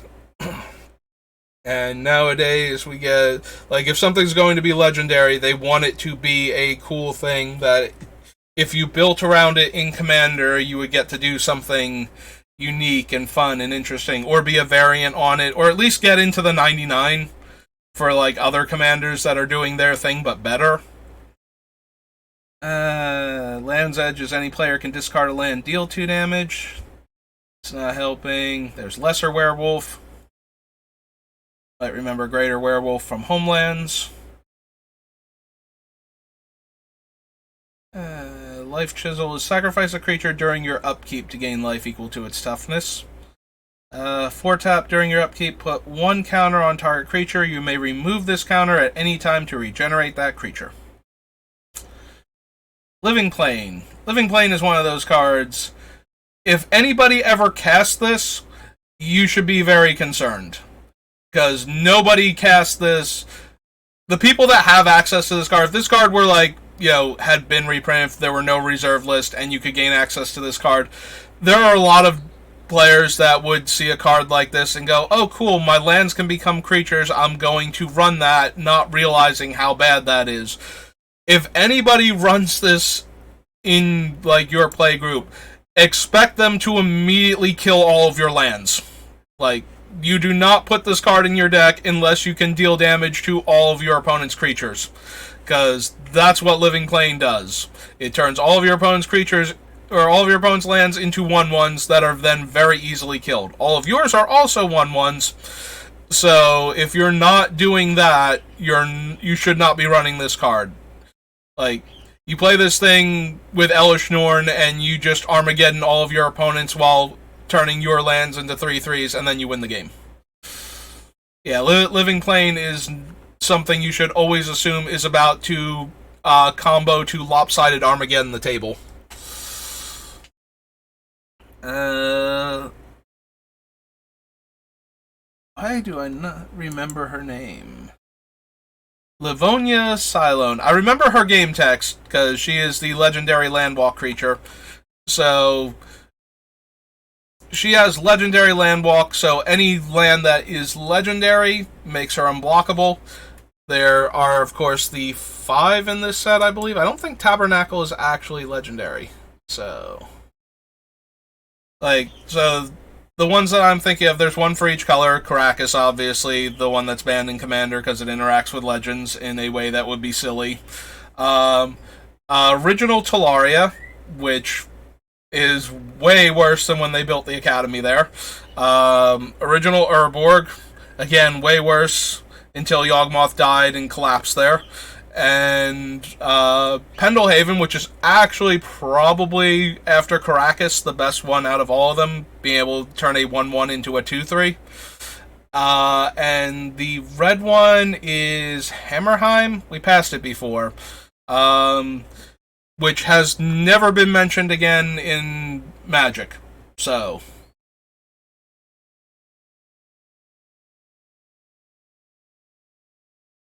yeah, all of them not particularly good. They're not terrible, except for Talaria, which can remove banding, which is already a terrible... not terrible, it's actually a very, very good combat-related mechanic. Because, basically, so, while banding is very confusing and takes a lot to spell out, what it actually boils down to is if your creatures are in a band and they get into combat, you decide how the damage is distributed among your creatures. So, if you have like a 3-3 and a 2-2 together in a band, and they get blocked by a 3-3, you can assign 2 of the damage from the 3-3 to your 3-3, and the other 1 to the 2-2, and have them both live. You don't have to assign lethal combat damage to either of them. Like, it's not even so good that you can just put it all on the 2-2. It actually lets you spread it out. So... but you need to have multiple creatures with banding in order to get like more than one creature banded together, I believe was the thing. Like, and then there were creatures that have bands with, so they specifically tell you what they can band together with. That was a mechanic in Legends, because banding was not already confusing enough players. It needed to be more confusing. So the bands with ability let the creatures only band together if they were banding with other cards that met the banding with. Usually it was legends. Like, there's 5 lands that allow your legends to band with other legends of the color they represent. And then there's a wall that can do it in order to... it's like a 2-1 wall on top of that, so it's not even that good. It lets one of your walls deal damage, basically, at the cost of having to have a second card in play, and at that point I'd rather just, run the appropriate glyph and kill their things. But, yeah. And the thing that always confused people with banding is that if you band creatures together for the attack, whatever the easiest to block creature out of the band is, can be the one that that creatures are assigned to block, and then the whole band gets blocked. Like, if you have like a 3-3 on the ground and a 2-2 flyer, then when they band together, they can be blocked by ground creatures, even though there's a flyer in the group. Like, they're together now. They're best friends, and they're not going to leave each other behind. So, your 3-3 gets blocked, the 2-2's coming down to help. They're not going to keep going over the head and attack the player. They've been blocked now. So that's banding. That is actually how it works, in case you were wondering. So it's really not super complicated, but it requires a lot of words to explain exactly how it works. And the wording tends to overwhelm newer players. It's not immediately intuitive how it works. So that's why banding eventually kind of left Magic. I was about to say phased out, but if it phased out, that would imply it's eventually going to phase back in, and then we'll have banding again. Then again, phasing came back, so, everything's on the table. Except for Storm. At least in standard sets. Storm's never coming back there. It will come back in other things, and then proceed to try and ruin formats again. Especially Pauper. Can't print common Storm cards, apparently, because that will destroy Pauper. Every time I hear about Pauper cards getting banned, it feels like they are either Storm cards or other things that allow you to get a lot of spell for very little mana. Pay up to 2 less than required whenever casting an instant, interrupt, or enchantment spell. Mana Matrix. Oh, here's the guy that hates on walls. He's a 5-drop 3-3. But don't worry, walls are never going to be a problem for him. Actually, he forces all walls to block him. What is his actual thing? All walls able to block him do so and prevent all combat damage that would be dealt to him by walls. Right, so walls do stop him. Never mind. It's just that he lures all walls in so that they have to stop him and not your other creatures. Still terrible. Marhal El's Dragon. So this is the reverse of the other problem with Rampage. So if Rampage is too high, they never block with another creature. In this guy's case, it's too low. So if they're blocking with another creature and they're already not killing this guy, they have to block with, they have to throw some 2/2s or better onto him. So it's barely doing anything for him to begin with. If you want Rampage to be good, it needs to, there's like a sweet spot. I think it's like 2 when you have like 4 toughness or, similar things. So probably about half the toughness of the creature is where you want it, or maybe a little bit less. So that way, creatures blocking it beyond the first, there's like a reason to block it with more than one creature, but it eventually starts chewing through other creatures because they have to block with so many in order to kill it. Alright, this is the other thing with bans with, I forgot, Master of the Hunt can create wolf tokens called Wolves of the Hunt, and Wolves of the Hunt can ban with other Wolves of the Hunt. There's Mirror Universe. Used to be the finisher of choice for control decks in Vintage. Due to a very weird rule. So, you used to not die at 0 life. I'll give that a moment to sink in. So, what would happen is if you got to 0 life, you didn't die until the end of the current phase that you were in. So, if you went to 0 life on your upkeep, draw step used to be its own separate phase. So, if you got to the draw step while still being at 0 life, you exploded. But you could maintain, you didn't hit critical existence failure for being at 0 life until that point. Mirror Universe lets you sacrifice it during your upkeep to exchange life totals with your opponent. So you can see where this is going now.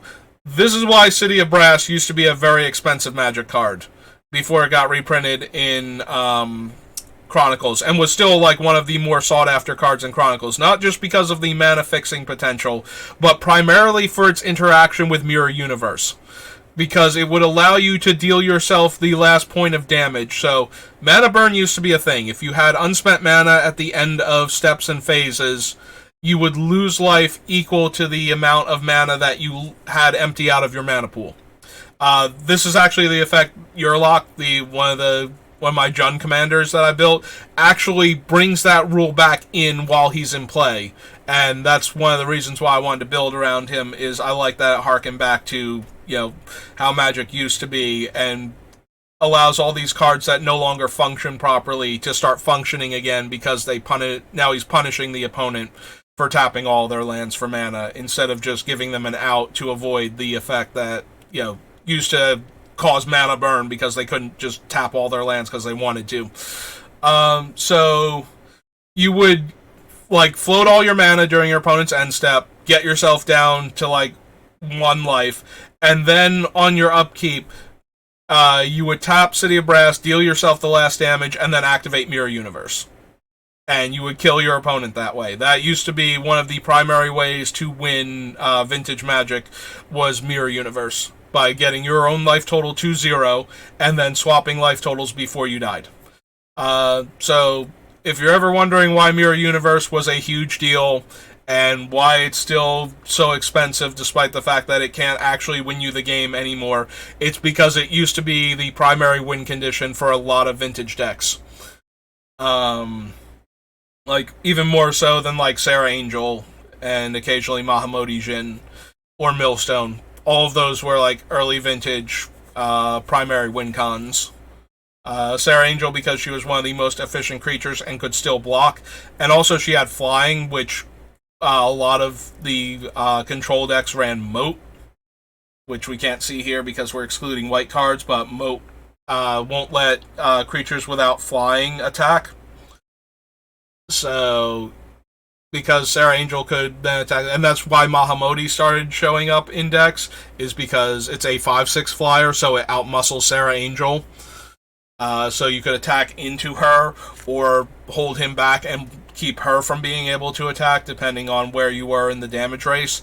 And then Millstone as a win con, because you would eventually, control decks were super grindy. Think like Sphinx of Revelation decks. Or not Sphinx's Revelation decks. When those were in standard and your only win con was Elixir of Immortality and decking your opponent or making them concede due to time constraints and wanting to actually try and get to the next game and win it before you establish control.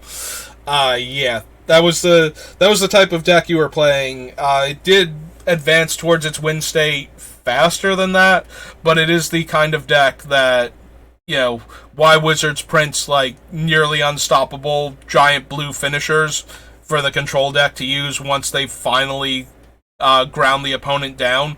That's why they print cards like that, is so that game states don't have to be won by slowly pulling your opponent apart, piece by piece over the course of 30 turns. And every once in a while they screw up and still let a deck like that into standard, and that's how you get things like the Sphinx's Rev deck.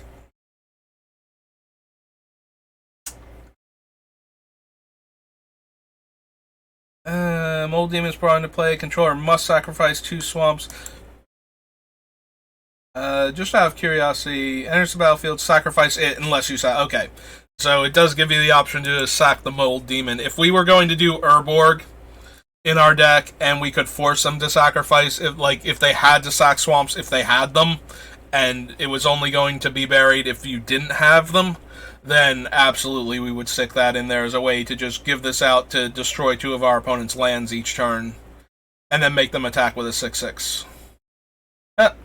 Mountain Stronghold, the red version of this, all your red legends may band with other legends. That's the set of lands I was talking about. Mountain Walk Pro White.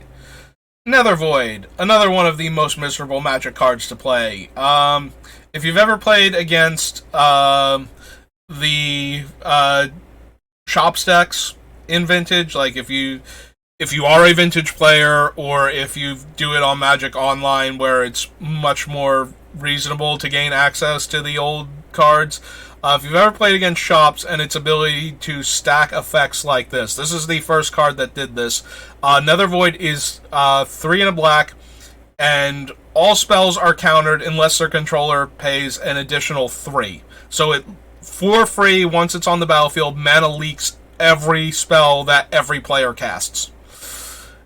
Note that this was worded, it's not that you can't cast them, it's that it counters them.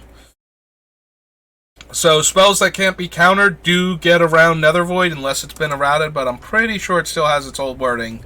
Counter unless that player pays 3. So yes, it does still have its old wording. It is a trigger that you have to announce in tournaments and whatnot, but you're playing Nether Void, so it's going to be in play, and you should be able to remember your own Nether Void. And it is an enchant world, which is an old-timey wording, similar to a legendary creature, except that if you enchant world, it's supposed to be like a super global enchantment, where it affects the plane that you're playing on. It's basically kind of like Plane Chase, where you have the one plane that you're on. That's what enchant worlds are supposed to represent, so the Nether Void is the world you are now fighting on, so that if another enchant world comes into play, the old one goes away. There can only be one enchant world in play at a time. You're on the plane or you're not on the plane type of deal.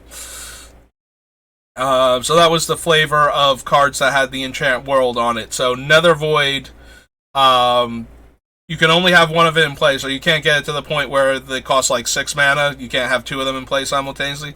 But I've been playing Magic forever, so I have played in Vintage where my opponent went first and, land Mox, Dark Ritual, Nether Void, and now they have 2 mana already, and I have no mana, and now all of my spells cost 3 more mana. And you're just behind, especially if they hand dump when they do this. If they go, a couple Moxes, a land, a Lotus, maybe Wheel of Fortune or Time Twister, and then cast Nether Void. Yeah, that's terrible times. If your opponent gets to untap with like 4 mana sources and a Nether Void in play, and you have 1, it is nearly impossible to win that game. Even back then, when games were a lot slower and grindier. Just gave them so much time because they knew you couldn't cast anything.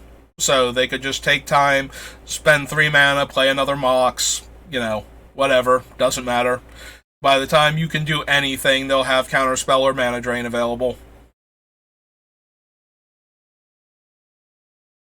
Alright, this is the one that lets you...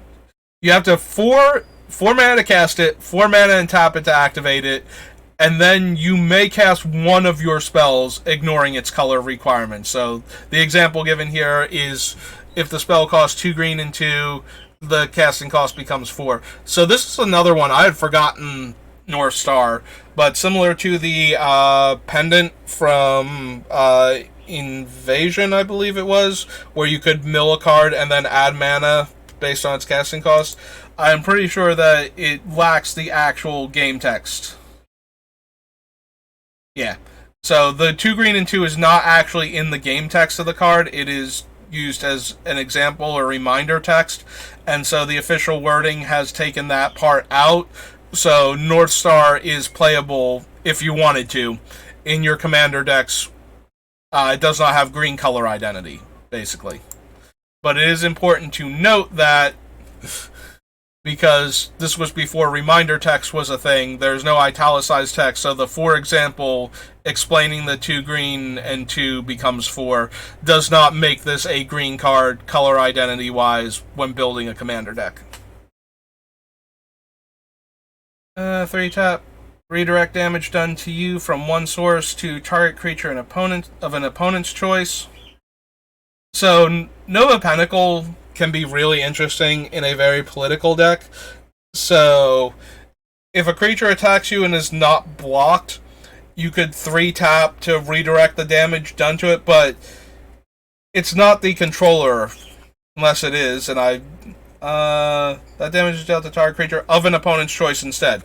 So instead of choosing the opponent who controls the creature that is trying to murder you, you can choose another one of the players at the table who might have an opinion about what needs to die this turn that isn't you or your stuff. So that can be interesting. These are the type of cards that I love, especially if the deck revolves around them. I love finding cards that people forgot existed or never knew existed. I think one of the ones that is most likely, if it makes the finished product for this deck, that I'm going to be excited to play is Despotic Scepter, the one from Ice Age that lets you bury target permanent you own, so destroy can't be regenerated. I think that is going to be one of my favorite cards, because unless you were playing Turbo Stasis in like 1996, you have probably never seen Despotic Scepter where your brain would even register that it's a magic card. Like, that's one of those cards that even if you saw it, you'd be like, oh, that's neat, and then completely forget it exists because there's no relevance to it whatsoever. But Despotic Scepter was originally designed to kill your stuff that got stolen by control magic effects. But it primarily showed up in Turbo Stasis as a way to destroy stasis during your opponent's turn so that you could then untap and then cast another stasis. Like, that was its primary, like, what its primary tournament function became, was to destroy stasis at instant speed during your opponent's end step. For, like, it cost 1 mana to cast and no mana to use, so it was very easy to get this thing down and then have it when you needed it to destroy the stasis when you weren't going to be able to pay the upkeep anymore, or when you just needed to reset it to, cast a win con and then recast stasis and then kill your opponent with your win con while stasis kept them locked out of the game.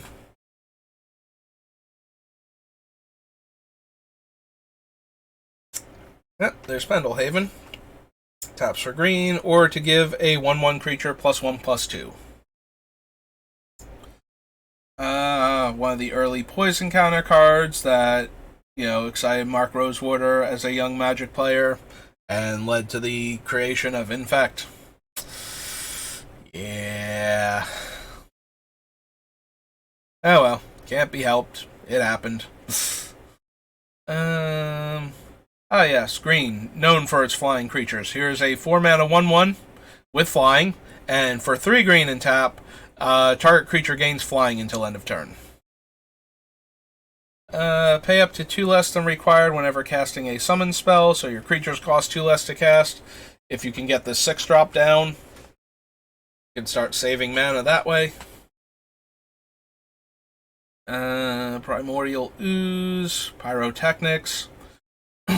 Pyrotechnics was such a good card, and did not really realize it until Urza Saga when I was casting Arc Lightnings and dividing up the damage, and that made me remember that Pyrotechnics existed, because this has gotten reprinted in 4th edition.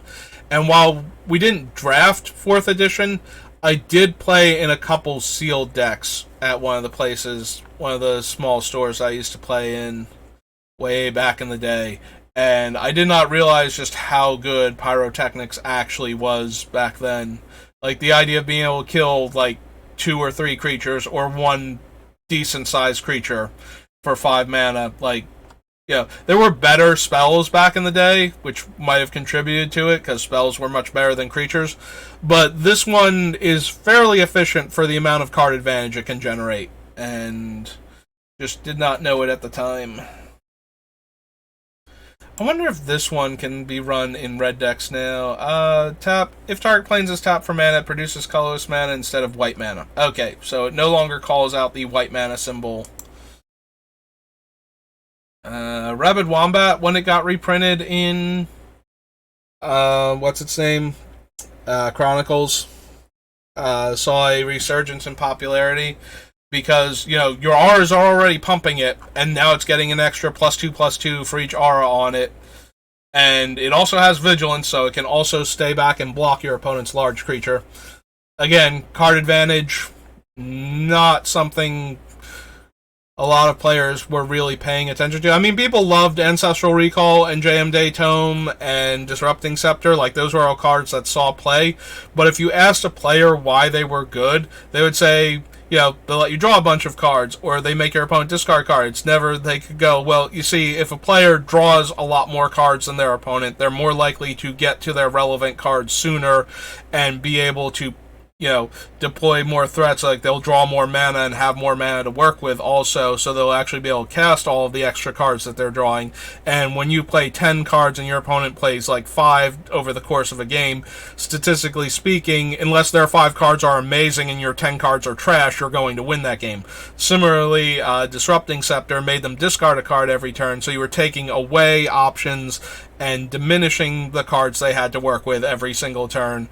And eventually they would have to, you know, work with the top card of their deck or invest spells to get more cards, and then they might have had to discard lands early on so that they could cast these spells, or discard spells early on so they would have the mana to top deck, and so they're not in... Yeah, people couldn't say that because they didn't fully understand. They knew they were good, but explaining why, nobody had sat down and figured out the game theory for it. And if there were people... The internet was still not really a thing, so you wouldn't necessarily encounter this person to have them tell you. You would have to find like an article in a magazine where somebody had figured this out and had taken the time to write it down and explain it, and somebody had thought this was worth publishing. Yeah.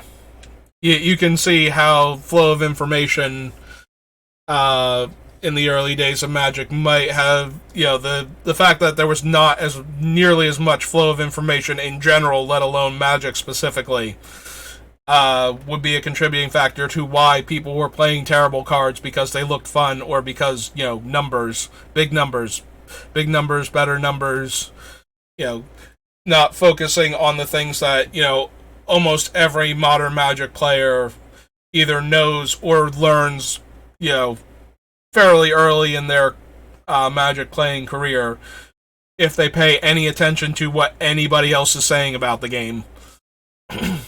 Yeah, these things used to be just, you know, they happened, but people did not understand them or could not put them into words, could not explain them in a way that other people could understand. Like, you can say it's a good card, and it is a good card, and when you play it, you win games, but the reason why this one is good and that one isn't when they're doing similar things is like, well, this one costs less, so it's more mana efficient, so you have, you know, more resources to work with to use the cards that you're drawing, and this one is reusable, so it generates so when the game goes long, you generate more card advantage than the more mana efficient one would have gotten. Like, you know, these were things that people were doing, but they did not have the words for them. Like, why is this correct? Why is this one so good? Why do we use these two but not this one or this one that are doing similar things? And that was it. Like, you know. So yeah, early Magic, not as streamlined. Not people just did not know what they were doing, or they kind of knew what they were doing, but they could not, you know, tell you why it was the best strategy. And if there were people around that could do that, they weren't, you know, incentivized to do so. Like, if you were really good at Magic and you're winning Magic tournaments, you know, why tell everybody else how to be good at Magic when most of the money from Magic is tournament winnings? Like, you know, there were a couple magazines dedicated to card games, you know, your Scry, your Inquest, eventually the Duelist and whatnot, where there were like incentives to write about Magic, but if you were really good at Magic and you were winning games of Magic, and you share why you're winning and why other people are losing, that just gives you more opponents to work with. And, you know, when you're getting like traditional, you know, baseline price payouts for magazines at the time for writing an article versus the amount of money you could make winning tournaments because you were one of the best Magic players out there, it seems kind of counterintuitive to take a few bucks here to make it easier for players to cut you off from a couple $100 the other way, type of deal. So there was not a lot of, you know, the primary motivation to explain Magic to other players is for them to think better of you in the Magic community, you know, for players to think of you as a smart person who grasps Magic faster than other people and is somebody who should be listened to when they talk about Magic. Like, you know, the prestige of that amongst the other players is probably the primary motivating factor for explaining to other people how you're beating them and why they should, you know, play these cards instead of the other ones. Like, no, you should absolutely be playing. Nowadays, there are plenty of people whose whole careers in Magic are based around finding this information and dispersing it to other players so that players get better. So it's no longer, you know, you don't have like the origins of like the Freemasons where the whole purpose of their society being so secretive is so that people wouldn't learn proper brickwork and stonemasonry and whatnot so that they could corner the market on it. Like, that was the primary reason for them to be a secret society, is not because they were going to control the universe, it's because they were going to control the information on how to do their job properly so that people could not, you know, hire cheaper laborers because they knew how to direct them to do the job. Instead, only the Masons would know how to do it, type of thing. So as Magic has changed, it's become, you know, more profitable for people that know to share their information because there are so many high-level Magic players, and there is an element of randomness to the game that even if you are that good and even if you can win, like, you can't survive off of prize money. Like, that was already super hard to do back in the day to begin with. Surviving off of the prize money and, you know, buying and selling and trading cards because people didn't always know what stuff was worth. And so if you had your, like, finger on the pulse of the game, you could, like, pick up cards cheaply and sell them for big profits as they became more relevant to the tournaments. Now, prices change in seconds, and buyouts happen like immediately upon announcements of changes to things. You know, this card's getting banned, and people will buy out the thing that they think is going to be the next thing to take its place, literally with in less than like 10 minutes of the cards ban announcement going live type of thing. But it used to be like something would get banned or restricted or printed, and you would have to be really on top of stuff, and you would have like days, maybe weeks before people would realize what exactly they should be focused on. And if you could get those cards before then you would have the stockpile you would need, and then you would be able to sell them for more than you bought them for, even to dealers at that point, because suddenly everybody needed this card in order to be competitive. There was a lot of like 1 or 2 decks ruling the tournament scene consistently in Magic. Like, once people got into their heads what the best deck was, that was the only deck that people played. Like, now, or the deck that beat it. Nowadays, when that starts to become a thing, if they're like, first of all, Wizards does a slightly better job of printing cards that can function. Like, there will still be a consensus best deck, and a lot of people will be playing that. But normally, it's the best deck by, like, a couple percentage points, not a multiplier. You know, it's not, like, literally twice as good as the next best deck you could be running. That isn't trying to specifically beat this deck. Whereas things like, you know, Necropotence or Tolarian Academy were like a league and a half better than anything else that was in the format, except for decks that were 100% dedicated to shutting down exactly what they were doing, type of thing.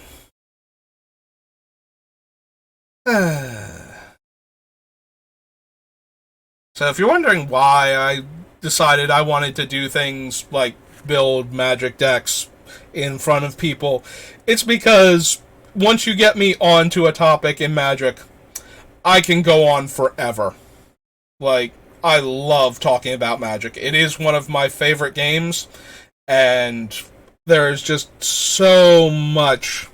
I've been playing it for over 20 years now, and I have so much random information in my brain about Magic, from how it works to personal stories about games that I've played, that I can just talk about this thing for hours on end, and I love talking about Magic. It is one of my favorite games, so I'm very passionate.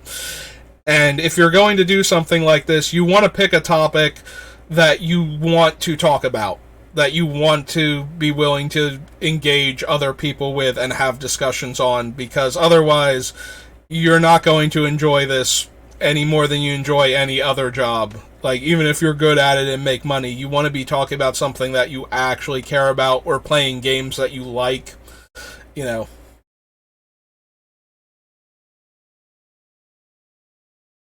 Because the only way to actually build an audience for anything, really, is you have to bring something either unique. You need to find like a niche that's not being fulfilled, and you need to care about the things that you're going to be talking about. So I love Magic in general. I'm going to be doing a lot of stuff where I'm just looking at cards from across the history of Magic, and I have stories about a lot of them. I have stories about Magic in general, you know, tournaments that I've been to, times when decks were like really big, formats that I loved, just so many different things that I can talk about just by building commander decks in front of people. So, like, we haven't found a single card in Legends yet that I want to add to this deck, but that has not stopped me from, talking for over an hour now while scrolling through Legends cards about just everything Magic related, card game related, just stuff. Again, I do love Magic. I love card games in general. They're one of my favorite ways to play games. I like video games. I love tabletop D&D, like in-person interacting with other people. There's something about Magic that has always appealed to me. I've always loved card games in general. Like, even basic things, solitaire, poker, I love I love decks. I love cards. There's something very, very visceral to me about physically having the cards in my hand. I also like the I don't know, the way the card, like the fact that the cards have value to other players and therefore have a like actual cash value at the end of the day. Like there are a lot of things that you can do for fun where afterwards your money is spent and it's just gone, and the value comes from the entertainment that you got while you were spending the money, and that is perfectly fine, you know, as long as you can afford to do it and, you know, you're not ruining your whole life over it. Whatever you want to spend your money on is your business, and I wholeheartedly support it. If you're not hurting yourself or anyone else, you are good to go in my book. So whatever you want to spend your money on. I like that when I spend my money on this game, especially like the physical cards more so than like Arena or anything, I still have something to show for it at the end of the day. Like, I mean, granted, most dealers will take your bulk rares at like 10 cents a card, so you're not making, like, you're not even coming close to breaking even in a lot of times. But if you play for long enough and you hang on to stuff, it goes up in value a lot of the time. Like, something in your collection will be worth something, you know, 10 years from now. And it might be worth something now, too. Like, you might have a card that is actually good, and then it doesn't get reprinted for a while, and so its value kind of stays with it. And then, you know, and then it gets reprinted like a master set or something, and it goes back down to, like, what it was at, you know, 5 years ago or something. But you still have something to show for what you did. You know, packs that you opened, decks that you built, drafts that you did. You get something out of it, usually. And it doesn't matter necessarily whether or not you get back the amount of value that you put into it, because you're also getting the fun of interacting with the game too. Like, the money that you're spending at that point is similar to the money that you'd be spending on any other hobby or activity.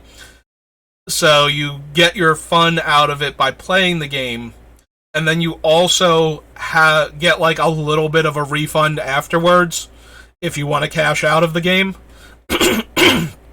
Or if you have extra copies of things that you just want to get rid of. Excuse me.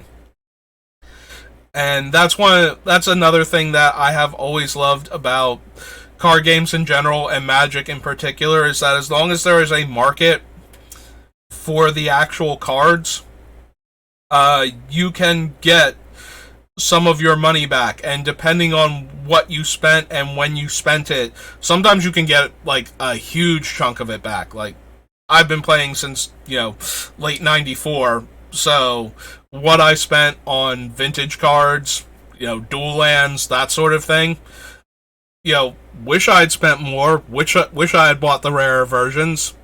But at the same time, I'm really glad I bought the ones that I did buy back then, because every single one of them is worth, you know, 10 times what I paid for it. So, if you stay with the game long enough and the game stays popular, even if the game dies, it doesn't have to, like, the game does not have to survive for the cards to be worth something. It has to stay popular among the community of the players and the people that care about it. That's what keeps the cards valuable over time. Like, Magic's primary reason why it's so expensive is because people care if they have the cards from it, even if they're not going to necessarily, you know, go to a vintage tournament or go to a legacy tournament.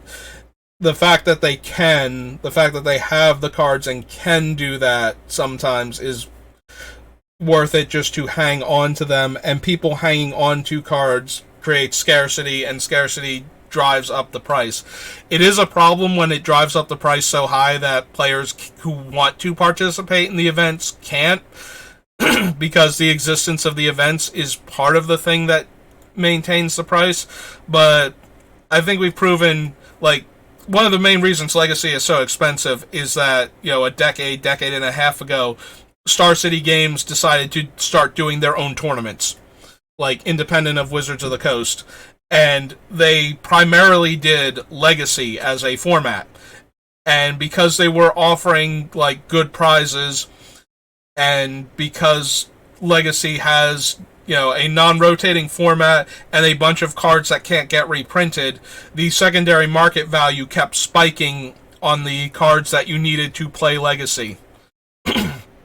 So your dual lands, anything from like the first 10 sets of Magic that actually had like serious play in tournaments just started skyrocketing in value. And while that is good for, dealers and collectors like me who hold on to the cards, once it gets to that point, I am kind of sad that they can't reprint things, like, at all, based on their own decision-making process. And I've talked about the reserve list before, but it does create a situation where it can be very expensive for people to get into the game. And while I like that my collection is worth a large pile of money, I would also, like to feel like, first of all, I would like other people to be able to play. Like, I don't need the exclusivity. I have Vintage for that, first and foremost. Like, if they wanted to keep, like, Black Lotus and the Moxes and everything on the reserve list, I would prefer that to, like, the dual lands and whatnot, because if they actually ever reprinted them and they lost all of their value, I mean, I can go back and go, I paid literally like $10 to $12 per card, and I don't think the original dual lands, like with their little concentric square text boxes and whatnot, are going to tank so hard in value that I would actually not be able to sell them for what I paid for them. Now, there are a lot of people, obviously, that bought them after me that spent way more money on them than me, that would be way more upset about this than I would. But at the same time, I feel like the original cards tend not to lose their value. Like, original printings and super old printings of Magic cards tend to be the most expensive ones, because not just because they're like, even when they are cards that can be reprinted, like Legends Mana Drains are way more expensive than like actual Mana Drains from any other set, even though Mana Drain has been reprinted like 3 or 4 times now in like master sets and judge promos and stuff like that. Like, original Mana Drains are still like the most expensive Mana Drain you can get. Like, just the traditional non-foil Legends border with the weird jellyfish looking creatures on them. Because they are the originals and because there were not a lot of them printed at the time. So, the idea that the reserve list cards would become worthless, it would take a lot. Like, you can't just reprint them and have them lose all their value. They have to be reprinted at, like, such a high volume that literally anybody who can get one has, or that wants to get one has one, in order for them to be, not worth anything. Like, if Wizards just printed the dual lands in, like, like Double Masters, if they put the 10 dual lands in there at Mythic status, then it would impact the price of the dual lands, but it would be more likely that it would create dual lands that are way less expensive than the current ones, than that it would dramatically reduce the price of the dual lands, like the original printings of them. Like, I don't think revised dual lands or unlimited dual lands, even though they're white border, especially if you don't use, like, the same style, like the concentric squares in the text box that have the 2 colors that the dual land taps for. If you don't do that, if you do a different style for them, I don't think any of the dual lands from Double Masters, like, even, like, foreign language foils for, like, the extreme collectors, would barely touch the prices of the, like, the bottom end of the price range for, like, the betas, maybe. and probably not even then. People would try to get that much money for them. I don't know that they would succeed with any kind of consistency for how many of these things would show up on the market. Like, it's not going to, like, reprinting them at super high rarities and at judge promos never really did any damage to the secondary market value of the originals, because the originals were already so rare that you just could not get them. It just, created a way to get a few more of them out there so that people that wanted to play had a way to get them at all, ever. And I kind of wish we did not have the reserve list as stringent as it is for that reason. Like, I don't mind letting people gain access to cards so that they can play with me. It's nice that I have everything. It makes it really hard to find somebody else that can play, Vintage with me, though. Or even Legacy sometimes. Like, people don't have the money to invest into Magic to play these games. And when they do, they usually get really stuck on one deck, because they can't afford to play anything else, because they spent a fortune of money on the one deck that they have. Like, I have played against a few people that actually have the cards, and it's still been like years, almost going on a decade now, I think, since the last time I played Vintage with anybody. Like, this one dude had a Vintage Dredge deck, and we used to play, because I haven't even bothered updating my Vintage deck in like forever. Like, I would much rather be running Paradoxical Outcome, maybe, or maybe like the Thassa's Oracle self-mill decks, where you like Demonic Consultation for a card that's not in your deck, and then you deck yourself with the trigger on the stack. Like, I would like to be able to play Vintage with other people, and I would like to, care about what cards are in my Vintage deck and replace them with other cards and, actually play Vintage sometime. But nobody can afford to do that. So either I have to play with people that have an idea for a Vintage deck and actually took the time to proxy the stupid thing, or I have to, rebuild my Magic Online account, like find it, get it back, and figure out how I can get them to let me buy stuff with it again. Because they could not figure out why I couldn't buy anything, and I couldn't figure out why I couldn't buy anything. And, when I have to have other people buy ticks for me and trade them to me and give them the cash so that way I could play in events, it's a massive headache.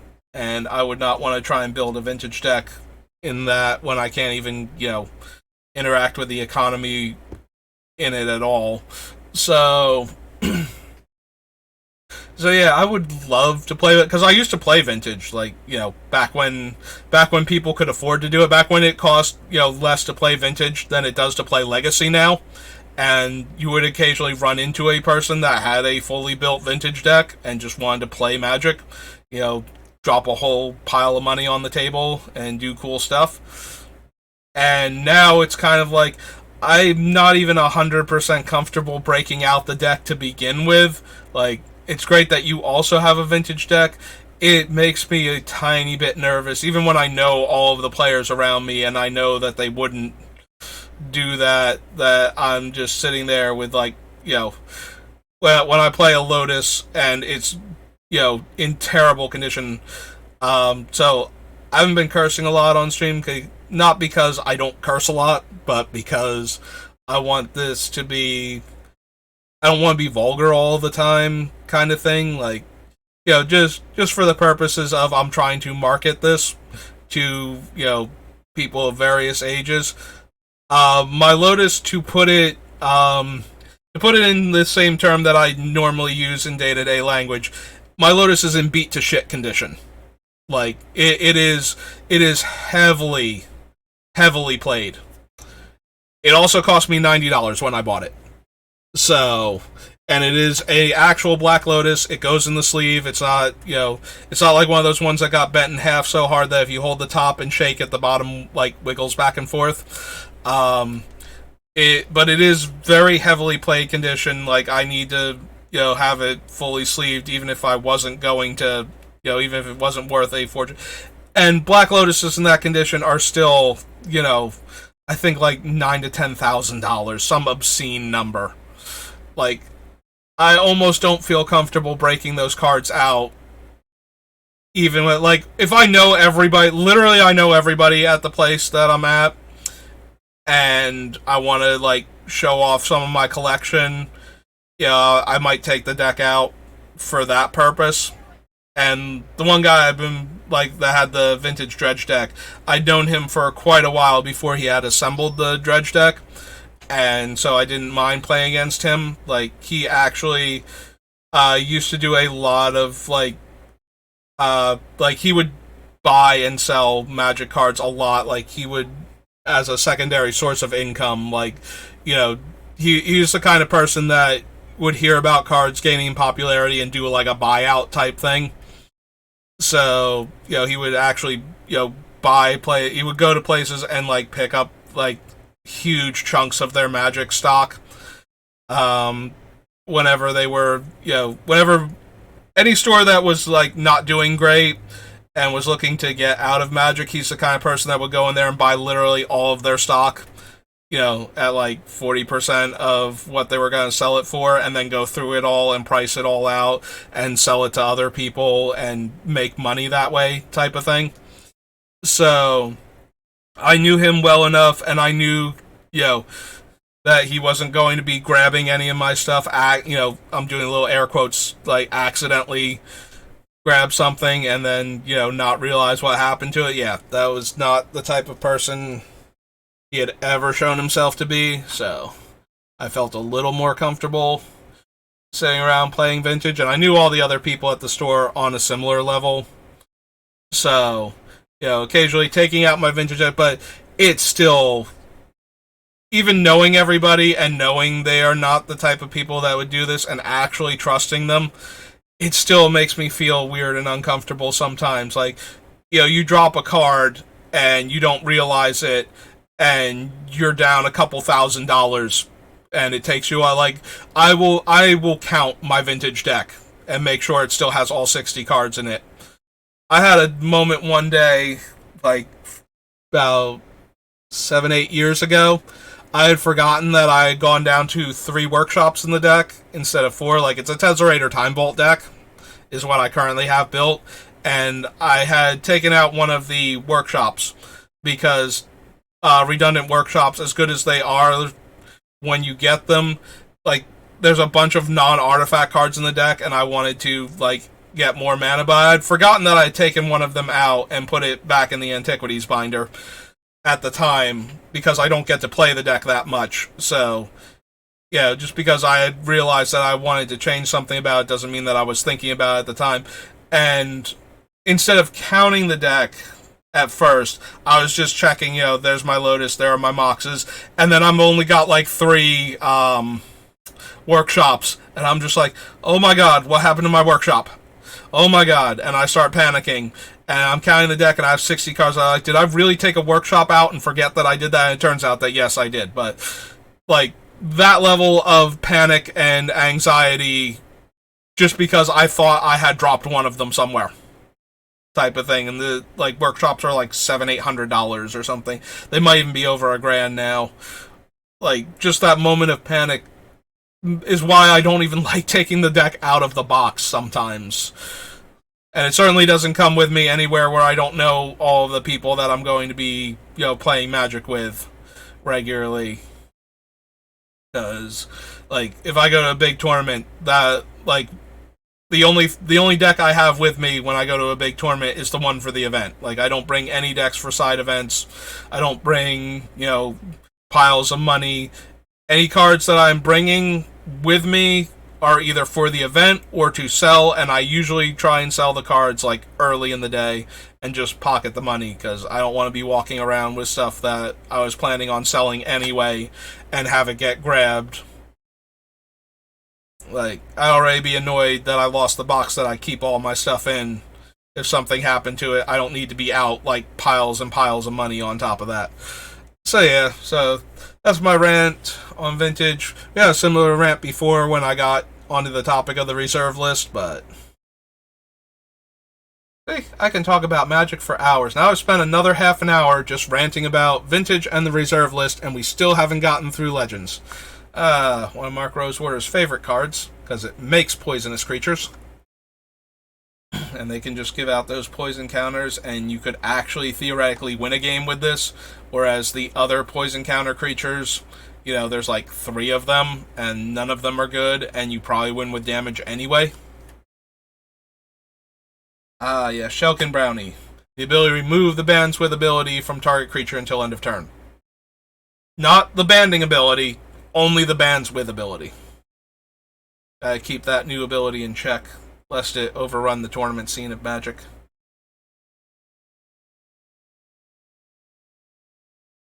Shimmy and Night Stalker can take damage on your behalf from one creature. Spinal Villain can tap to destroy a blue creature. Like, look at this level of hate card. It is a 3-mana 1/2 that has tap, destroy target creature of a specific color. No other restrictions, no, like, you just mow down blue creatures as long as this thing sits in play. The only reason why this card was not more exciting back in the day is that, you know, blue decks tended to have the least number of creatures and sometimes none at all. So, hating on blue creatures was actually kind of mediocre by the time I would have encountered Spinal Villain. Like, maybe when I very first started playing, I'd be like, oh, cool, a red creature that can just murder all of the blue creatures. That seems really powerful. And it did seem really powerful until all the blue decks I was playing against were like Counterspell, Mana Drain, Time Walk, Time Twister, Ancestral Recall. And nothing else. Like, you know, maybe a Mahamoti Jin in some of the builds. You know, to stop that Sarah Angel.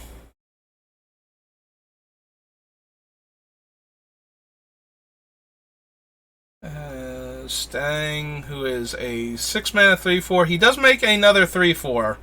Unfortunately, if things happen to either of them, the other one goes away. But in the meantime, is 6 mana for 2 3/4s, so that's not the worst. Green direct damage. Only to a player's face, but, you know, that'll learn them for having so many cards in their hand. If any players less than 4... Oh, right. This Storm World is an enchant world for 1 mana that functions similar to the Rack. Couldn't have been in black, where it would have been much better because it's a direct damage thing. It had to be in red. I guess it could have been green based on Stormseeker and caring about cards in the opponent's hand and being a direct damage source, but maybe 2 right next to each other with Storm in the title was too many for green. Like, no one color should have all that power. Right, blue?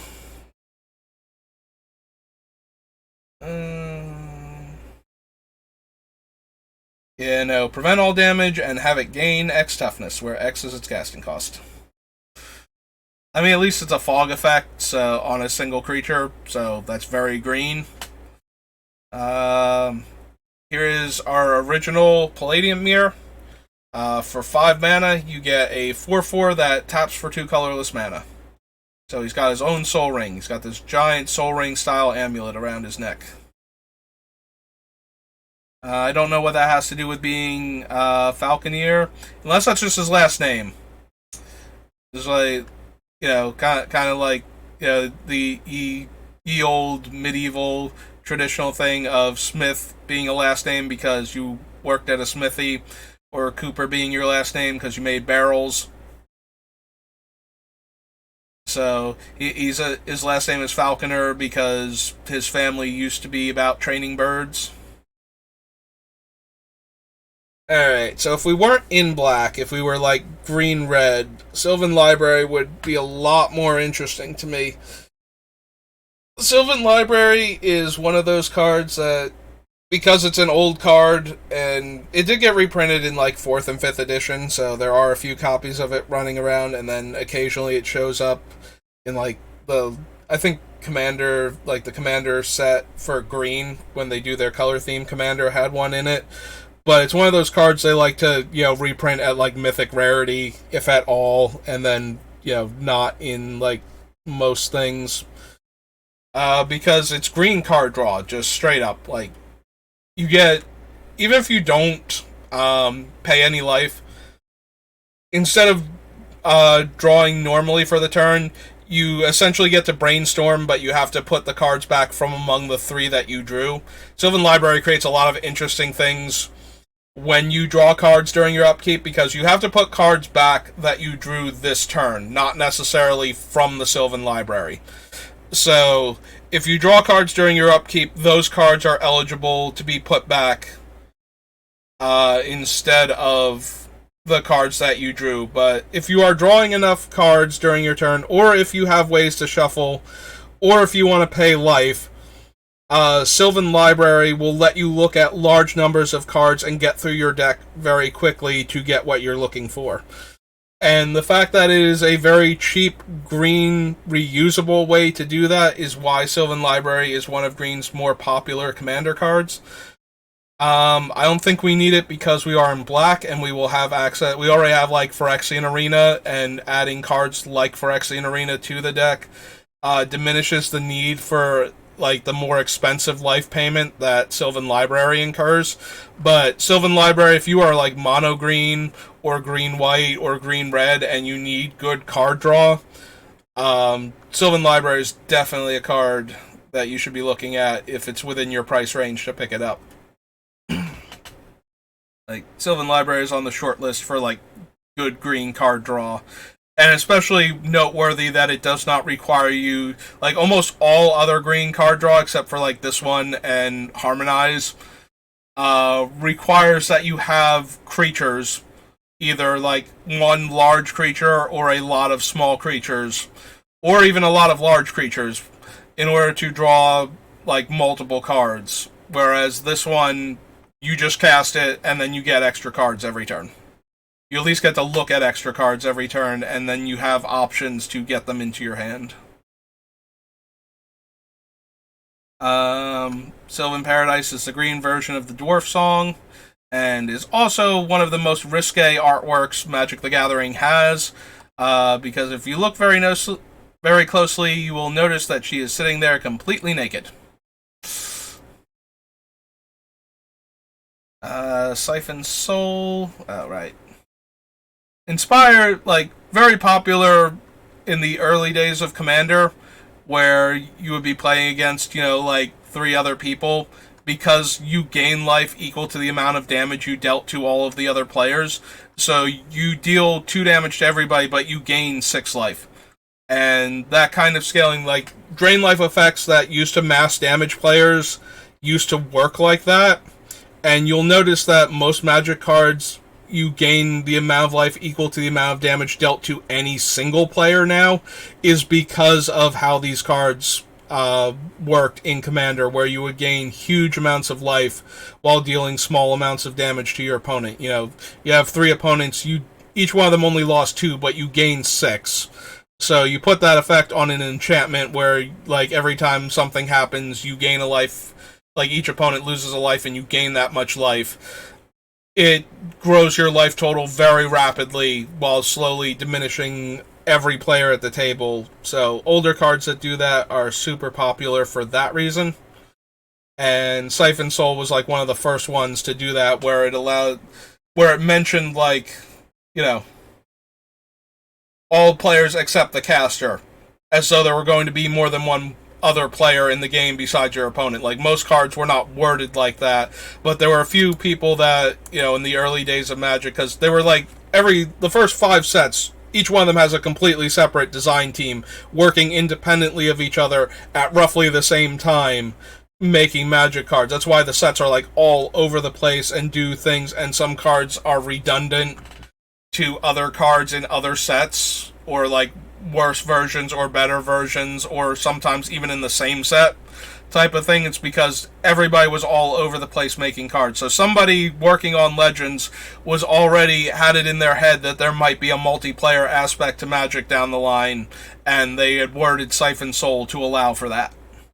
And that's what led to a bunch of other cards being really good in multiplayer that did that sort of effect. And then eventually Wizards realized that, multiplayer is becoming super popular, and these are kind of messing with the power level of draining effects.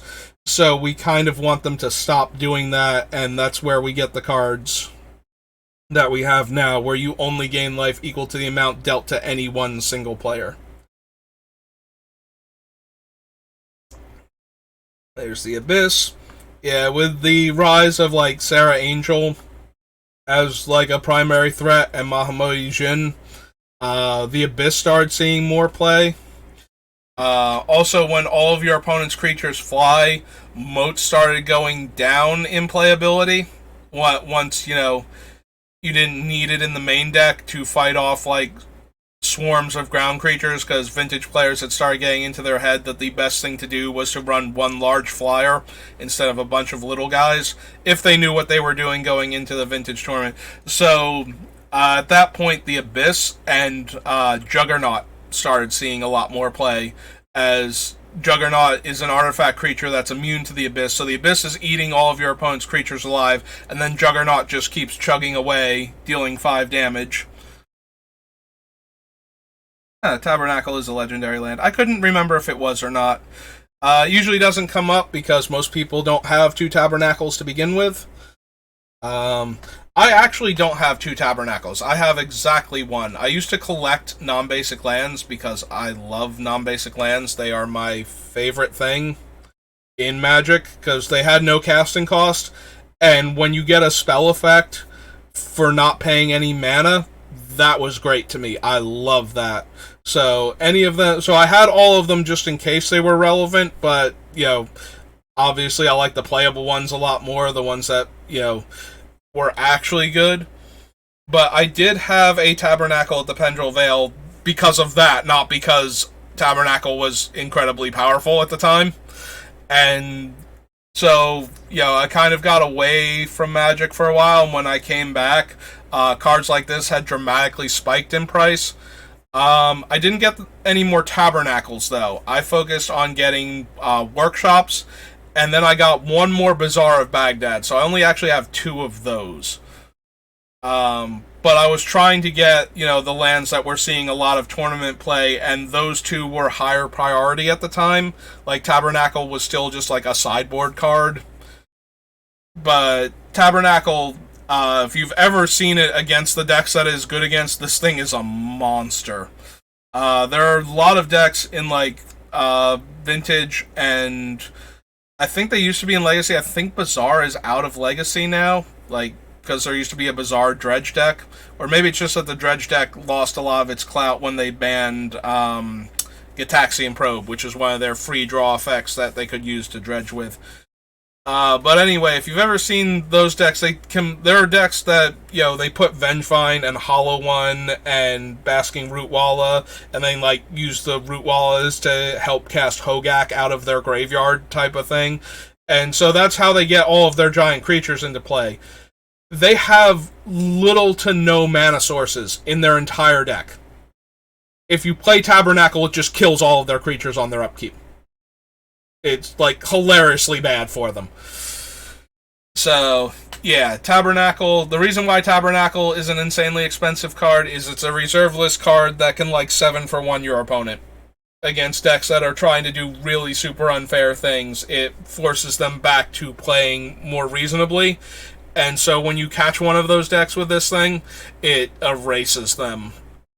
And then Tabernacle has no further requirements. It just sits on the table, so they have to find a wasteland or strip mine to get it off of the table first before they can continue trying to play Magic the way they intended to. Alright, so, as promised, this is the Wretched. This is the other card that I love to put Lore and Regeneration on. At the end of combat, you gain control of all creatures that block the Wretched, and you lose control of them if the Wretched leaves play. So you have to be able to regenerate the Wretched, but it's just blocking. Doesn't have to deal damage. This weird creature with its, like, artificial, you can see, like, the, like, struts that are used to hold its tattered wings together. I don't even know. Is it a demon now? Or does it still have the creature type Wretched? Okay, it is officially a demon. I didn't think Wretched was a creature type, but I didn't know what they had made it. So apparently it is a demon. But yeah, you just steal all your opponent's stuff. Ah, there's Talaria. before the Academy was built there. And yep, removes banding or bands with others. We got Torwalkai, who can deal 2 damage to an attacking or blocking creature.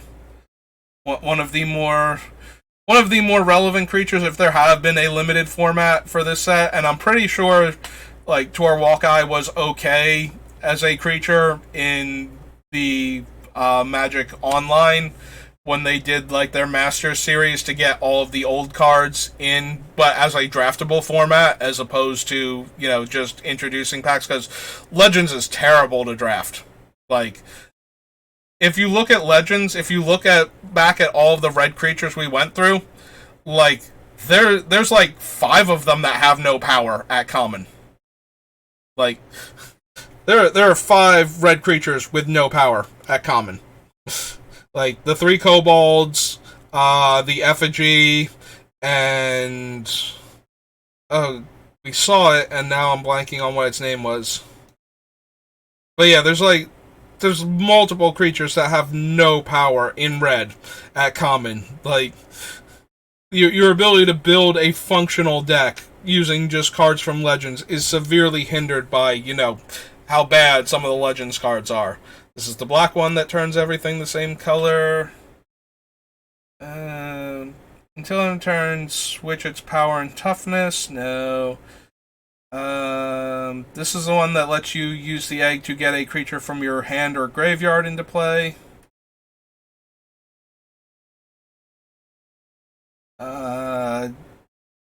Let's see. Turniker Deathlock. Very difficult to cast, but probably one of the more powerful creatures in Legends in a limited sense. As a 4-mana 2/2 flyer that could spend 2 mana and tap to give another creature +2/+2.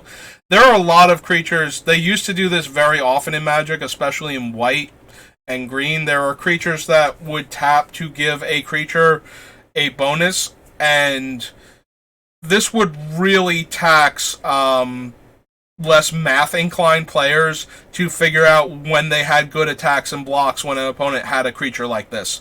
Like, because you have to figure out where, like, all of the iterations where this power and toughness boost could go that would make it bad for you, and then figure out if you actually have good attacks. Like, if they have, like, this thing, which they could do it to itself on blocks, and, like, 3 other creatures of varying power and toughness, you know, you have to figure that any one of those creatures could have the +2/+2, so what do your attacks look like with each individual one of them gaining the bonuses? And, like, if they put it on this one, does that mean the other ones are bad now in combat? Yeah.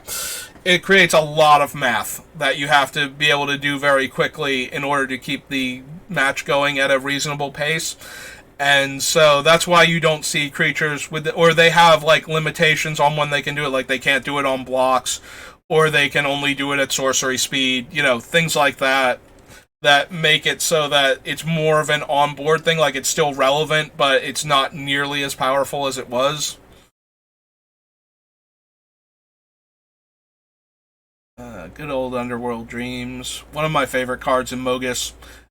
Gives you 3 towards his devotion, punishes opponents for drawing cards. Everything I want to be doing. There's Urborg. What is it? It removes First Strike or Swamp Walk from a creature until end of turn. And taps for black. So, not irrelevant, but certainly not good. Like, there's not a... Unless you really want to cram Urborg into your deck, like, there's not a lot of punishment for it other than non-basic land hate, or cards that reward you for having, you know, basic lands or basic land types in your deck. But... yeah, again, not really worth running in your deck. Also doesn't remove Double Strike, because that was not a thing back then. So removing First Strike from a creature with Double Strike does nothing to it. So, alright, so here's our Summon Elder Dragon Legend in our color combination. This is Vivictus Osmati. You might remember we saw Vivictus in one of the other sets, because... It was the one that was themed on Bolus, and so we got, you know, we got, like, Asmodee. I believe this was the one that when it damaged a player, you could polymorph one of their creatures, like, make it go away and replace it with another random creature. And I think it actually did it to all players. So we were not interested in that because polymorphing our own stuff is terrible for us. So yeah, this is the Jund one that you would have had to choose from. It has fire breathing in all three of its colors. Is a 7/7 flyer, and like all of the other Elder Dragons, you must pay 1 mana of each of its colors during its upkeep, or sacrifice it. So this is Vivictus Osmati. Unsurprisingly, Jund was one of the less popular builds out of the original Elder Dragon Highlander, where you had to choose one of these 5 and build your deck around that one specifically.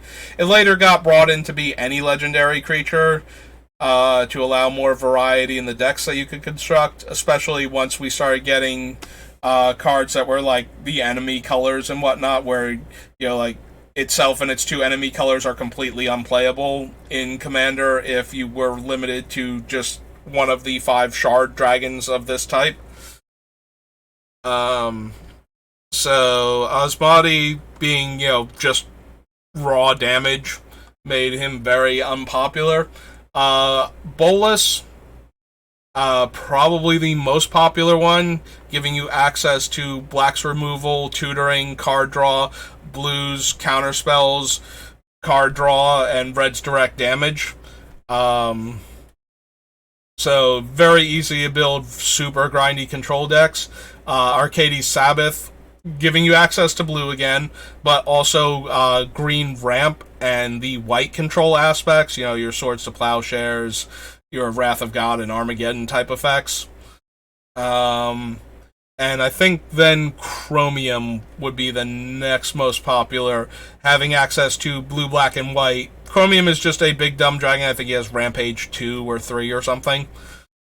But the actual colors that you had access to, blue was just so broken in the early days of Magic and gave you access to so many things that you just needed to pair it with like one of the other colors that could do the thing that you needed to do. So, like either green ramp or white control or black control or, red spells to go along with your blue spells and whatnot. Just gave you so much more to work with than the Jund or Naya dragons really could. Right? Yeah, Voodoo Doll is just an artifact. It's not even a creature that we could give away, and then, it has to get the counters on the upkeep. Oh man, it's Magic the Gathering's AMC's The Walking Dead. Why didn't we make these things when you put a walker into play instead of the traditional 2/2 zombie? Seems like a missed opportunity, actually, to reprint this card. Wall of Dust. Yeah, we're not going to want any of the walls. I was about to read it, and I was like, wait a minute, no. There are a ton of... because Legends had the glyphs, there were a bunch of walls in this set for every color. Whirling Dervish, one of White-Green's best answers to Necropotence during the day, because this was reprinted in 4th edition. So you did see a lot of Whirling Dervishes. You had to grow it as quickly as you could, though, to get it out of range of the serrated arrows. White Mana Battery. Willow Satyr, probably one of the most interesting cards in Legends for Commander, as it allows you to gain control of a legend for as long as you control Willow Satyr. But super expensive because of the reserve list relative to what it does. Still a fun card to just point out. Winds of Change shuffles the cards back in. We would rather discard and draw that many, so we're going to look for those type of effects in red. Taps creatures and deals 2 damage to each flyer. Rampage 2. Literally one of the worst cards ever printed. Wood Elemental. Has power and toughness that becomes set to the number of untapped forests you sacrifice as Wood Elemental comes into play. And last but not least, Zira Arian is the weird fairy bug girl. She taps to... You can draw a card Like, you can spend Jund colors and tap to draw a card, which is a super weird ability. She is also a 1/2 flyer for Jund colors. She draws you a card with no drawback. She is an insect wizard. Okay, I wasn't sure if she was a fairy or not, but she is an insect wizard. So, Zira, draws you a card. I guess she's a creature drawing you a card, so that feels kind of green. And she can get flying from black, kind of, and I don't know what aspect of her is red, other than the fact that she has red mana in both her casting cost and her activated ability. But she's a card from Legends, so, just kind of have to roll with it. And we have made it through Legends, and I spent a super long time just rambling on and on without, scrolling through cards. So, while I was attempting to use these bonus streams to get a little headway, I suppose I kind of undermined that by, just talking about Magic and, things that I enjoy about it and card games in general. So, if you enjoyed the rant, if you enjoyed the podcast version of this stream, like if you just put it on in the background so you have the gentle sound of my slightly nasally voice and possibly the rush of air from my fan over here occasionally coming in with my voice. I think I have it angled at the right spot to not do that, but so if you're enjoying this and would like to have me in the background as you do other stuff that you'd rather focus on, or just let my constant rambling lull you to sleep, that's okay. I really don't care why you enjoy my videos, as long as you actually get any kind of value out of them. So I'll have you'll be able to see the VOD on Twitch later on, and I should be uploading this in a day or so to my YouTube channel, which is also SBR_BLD. So I've been oh, wow. Tripped over my own name. I've been Saberblood, and I thank you for joining me. Yes, I do sound way more edgier when I say my name out loud than at any other point in time. But, it was the 90s, and that's where my name comes from, so I'm not stuck with it. Being Saber, I am Saber in, everything that I do, basically, when I need a name other than my birth name to go by. So, and sometimes SBR is taken, so the blood part of it just is the other half.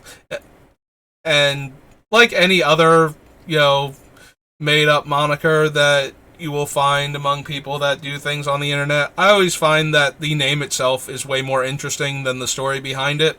Because the story behind every single one of these things tends to be either it was something that you saw that you liked at the time and it just kind of stuck with you, or somebody else gave it to you under a certain condition and you just kind of went with it. That is the basic, where does anybody's weird name that they use online or as a pseudonym come from?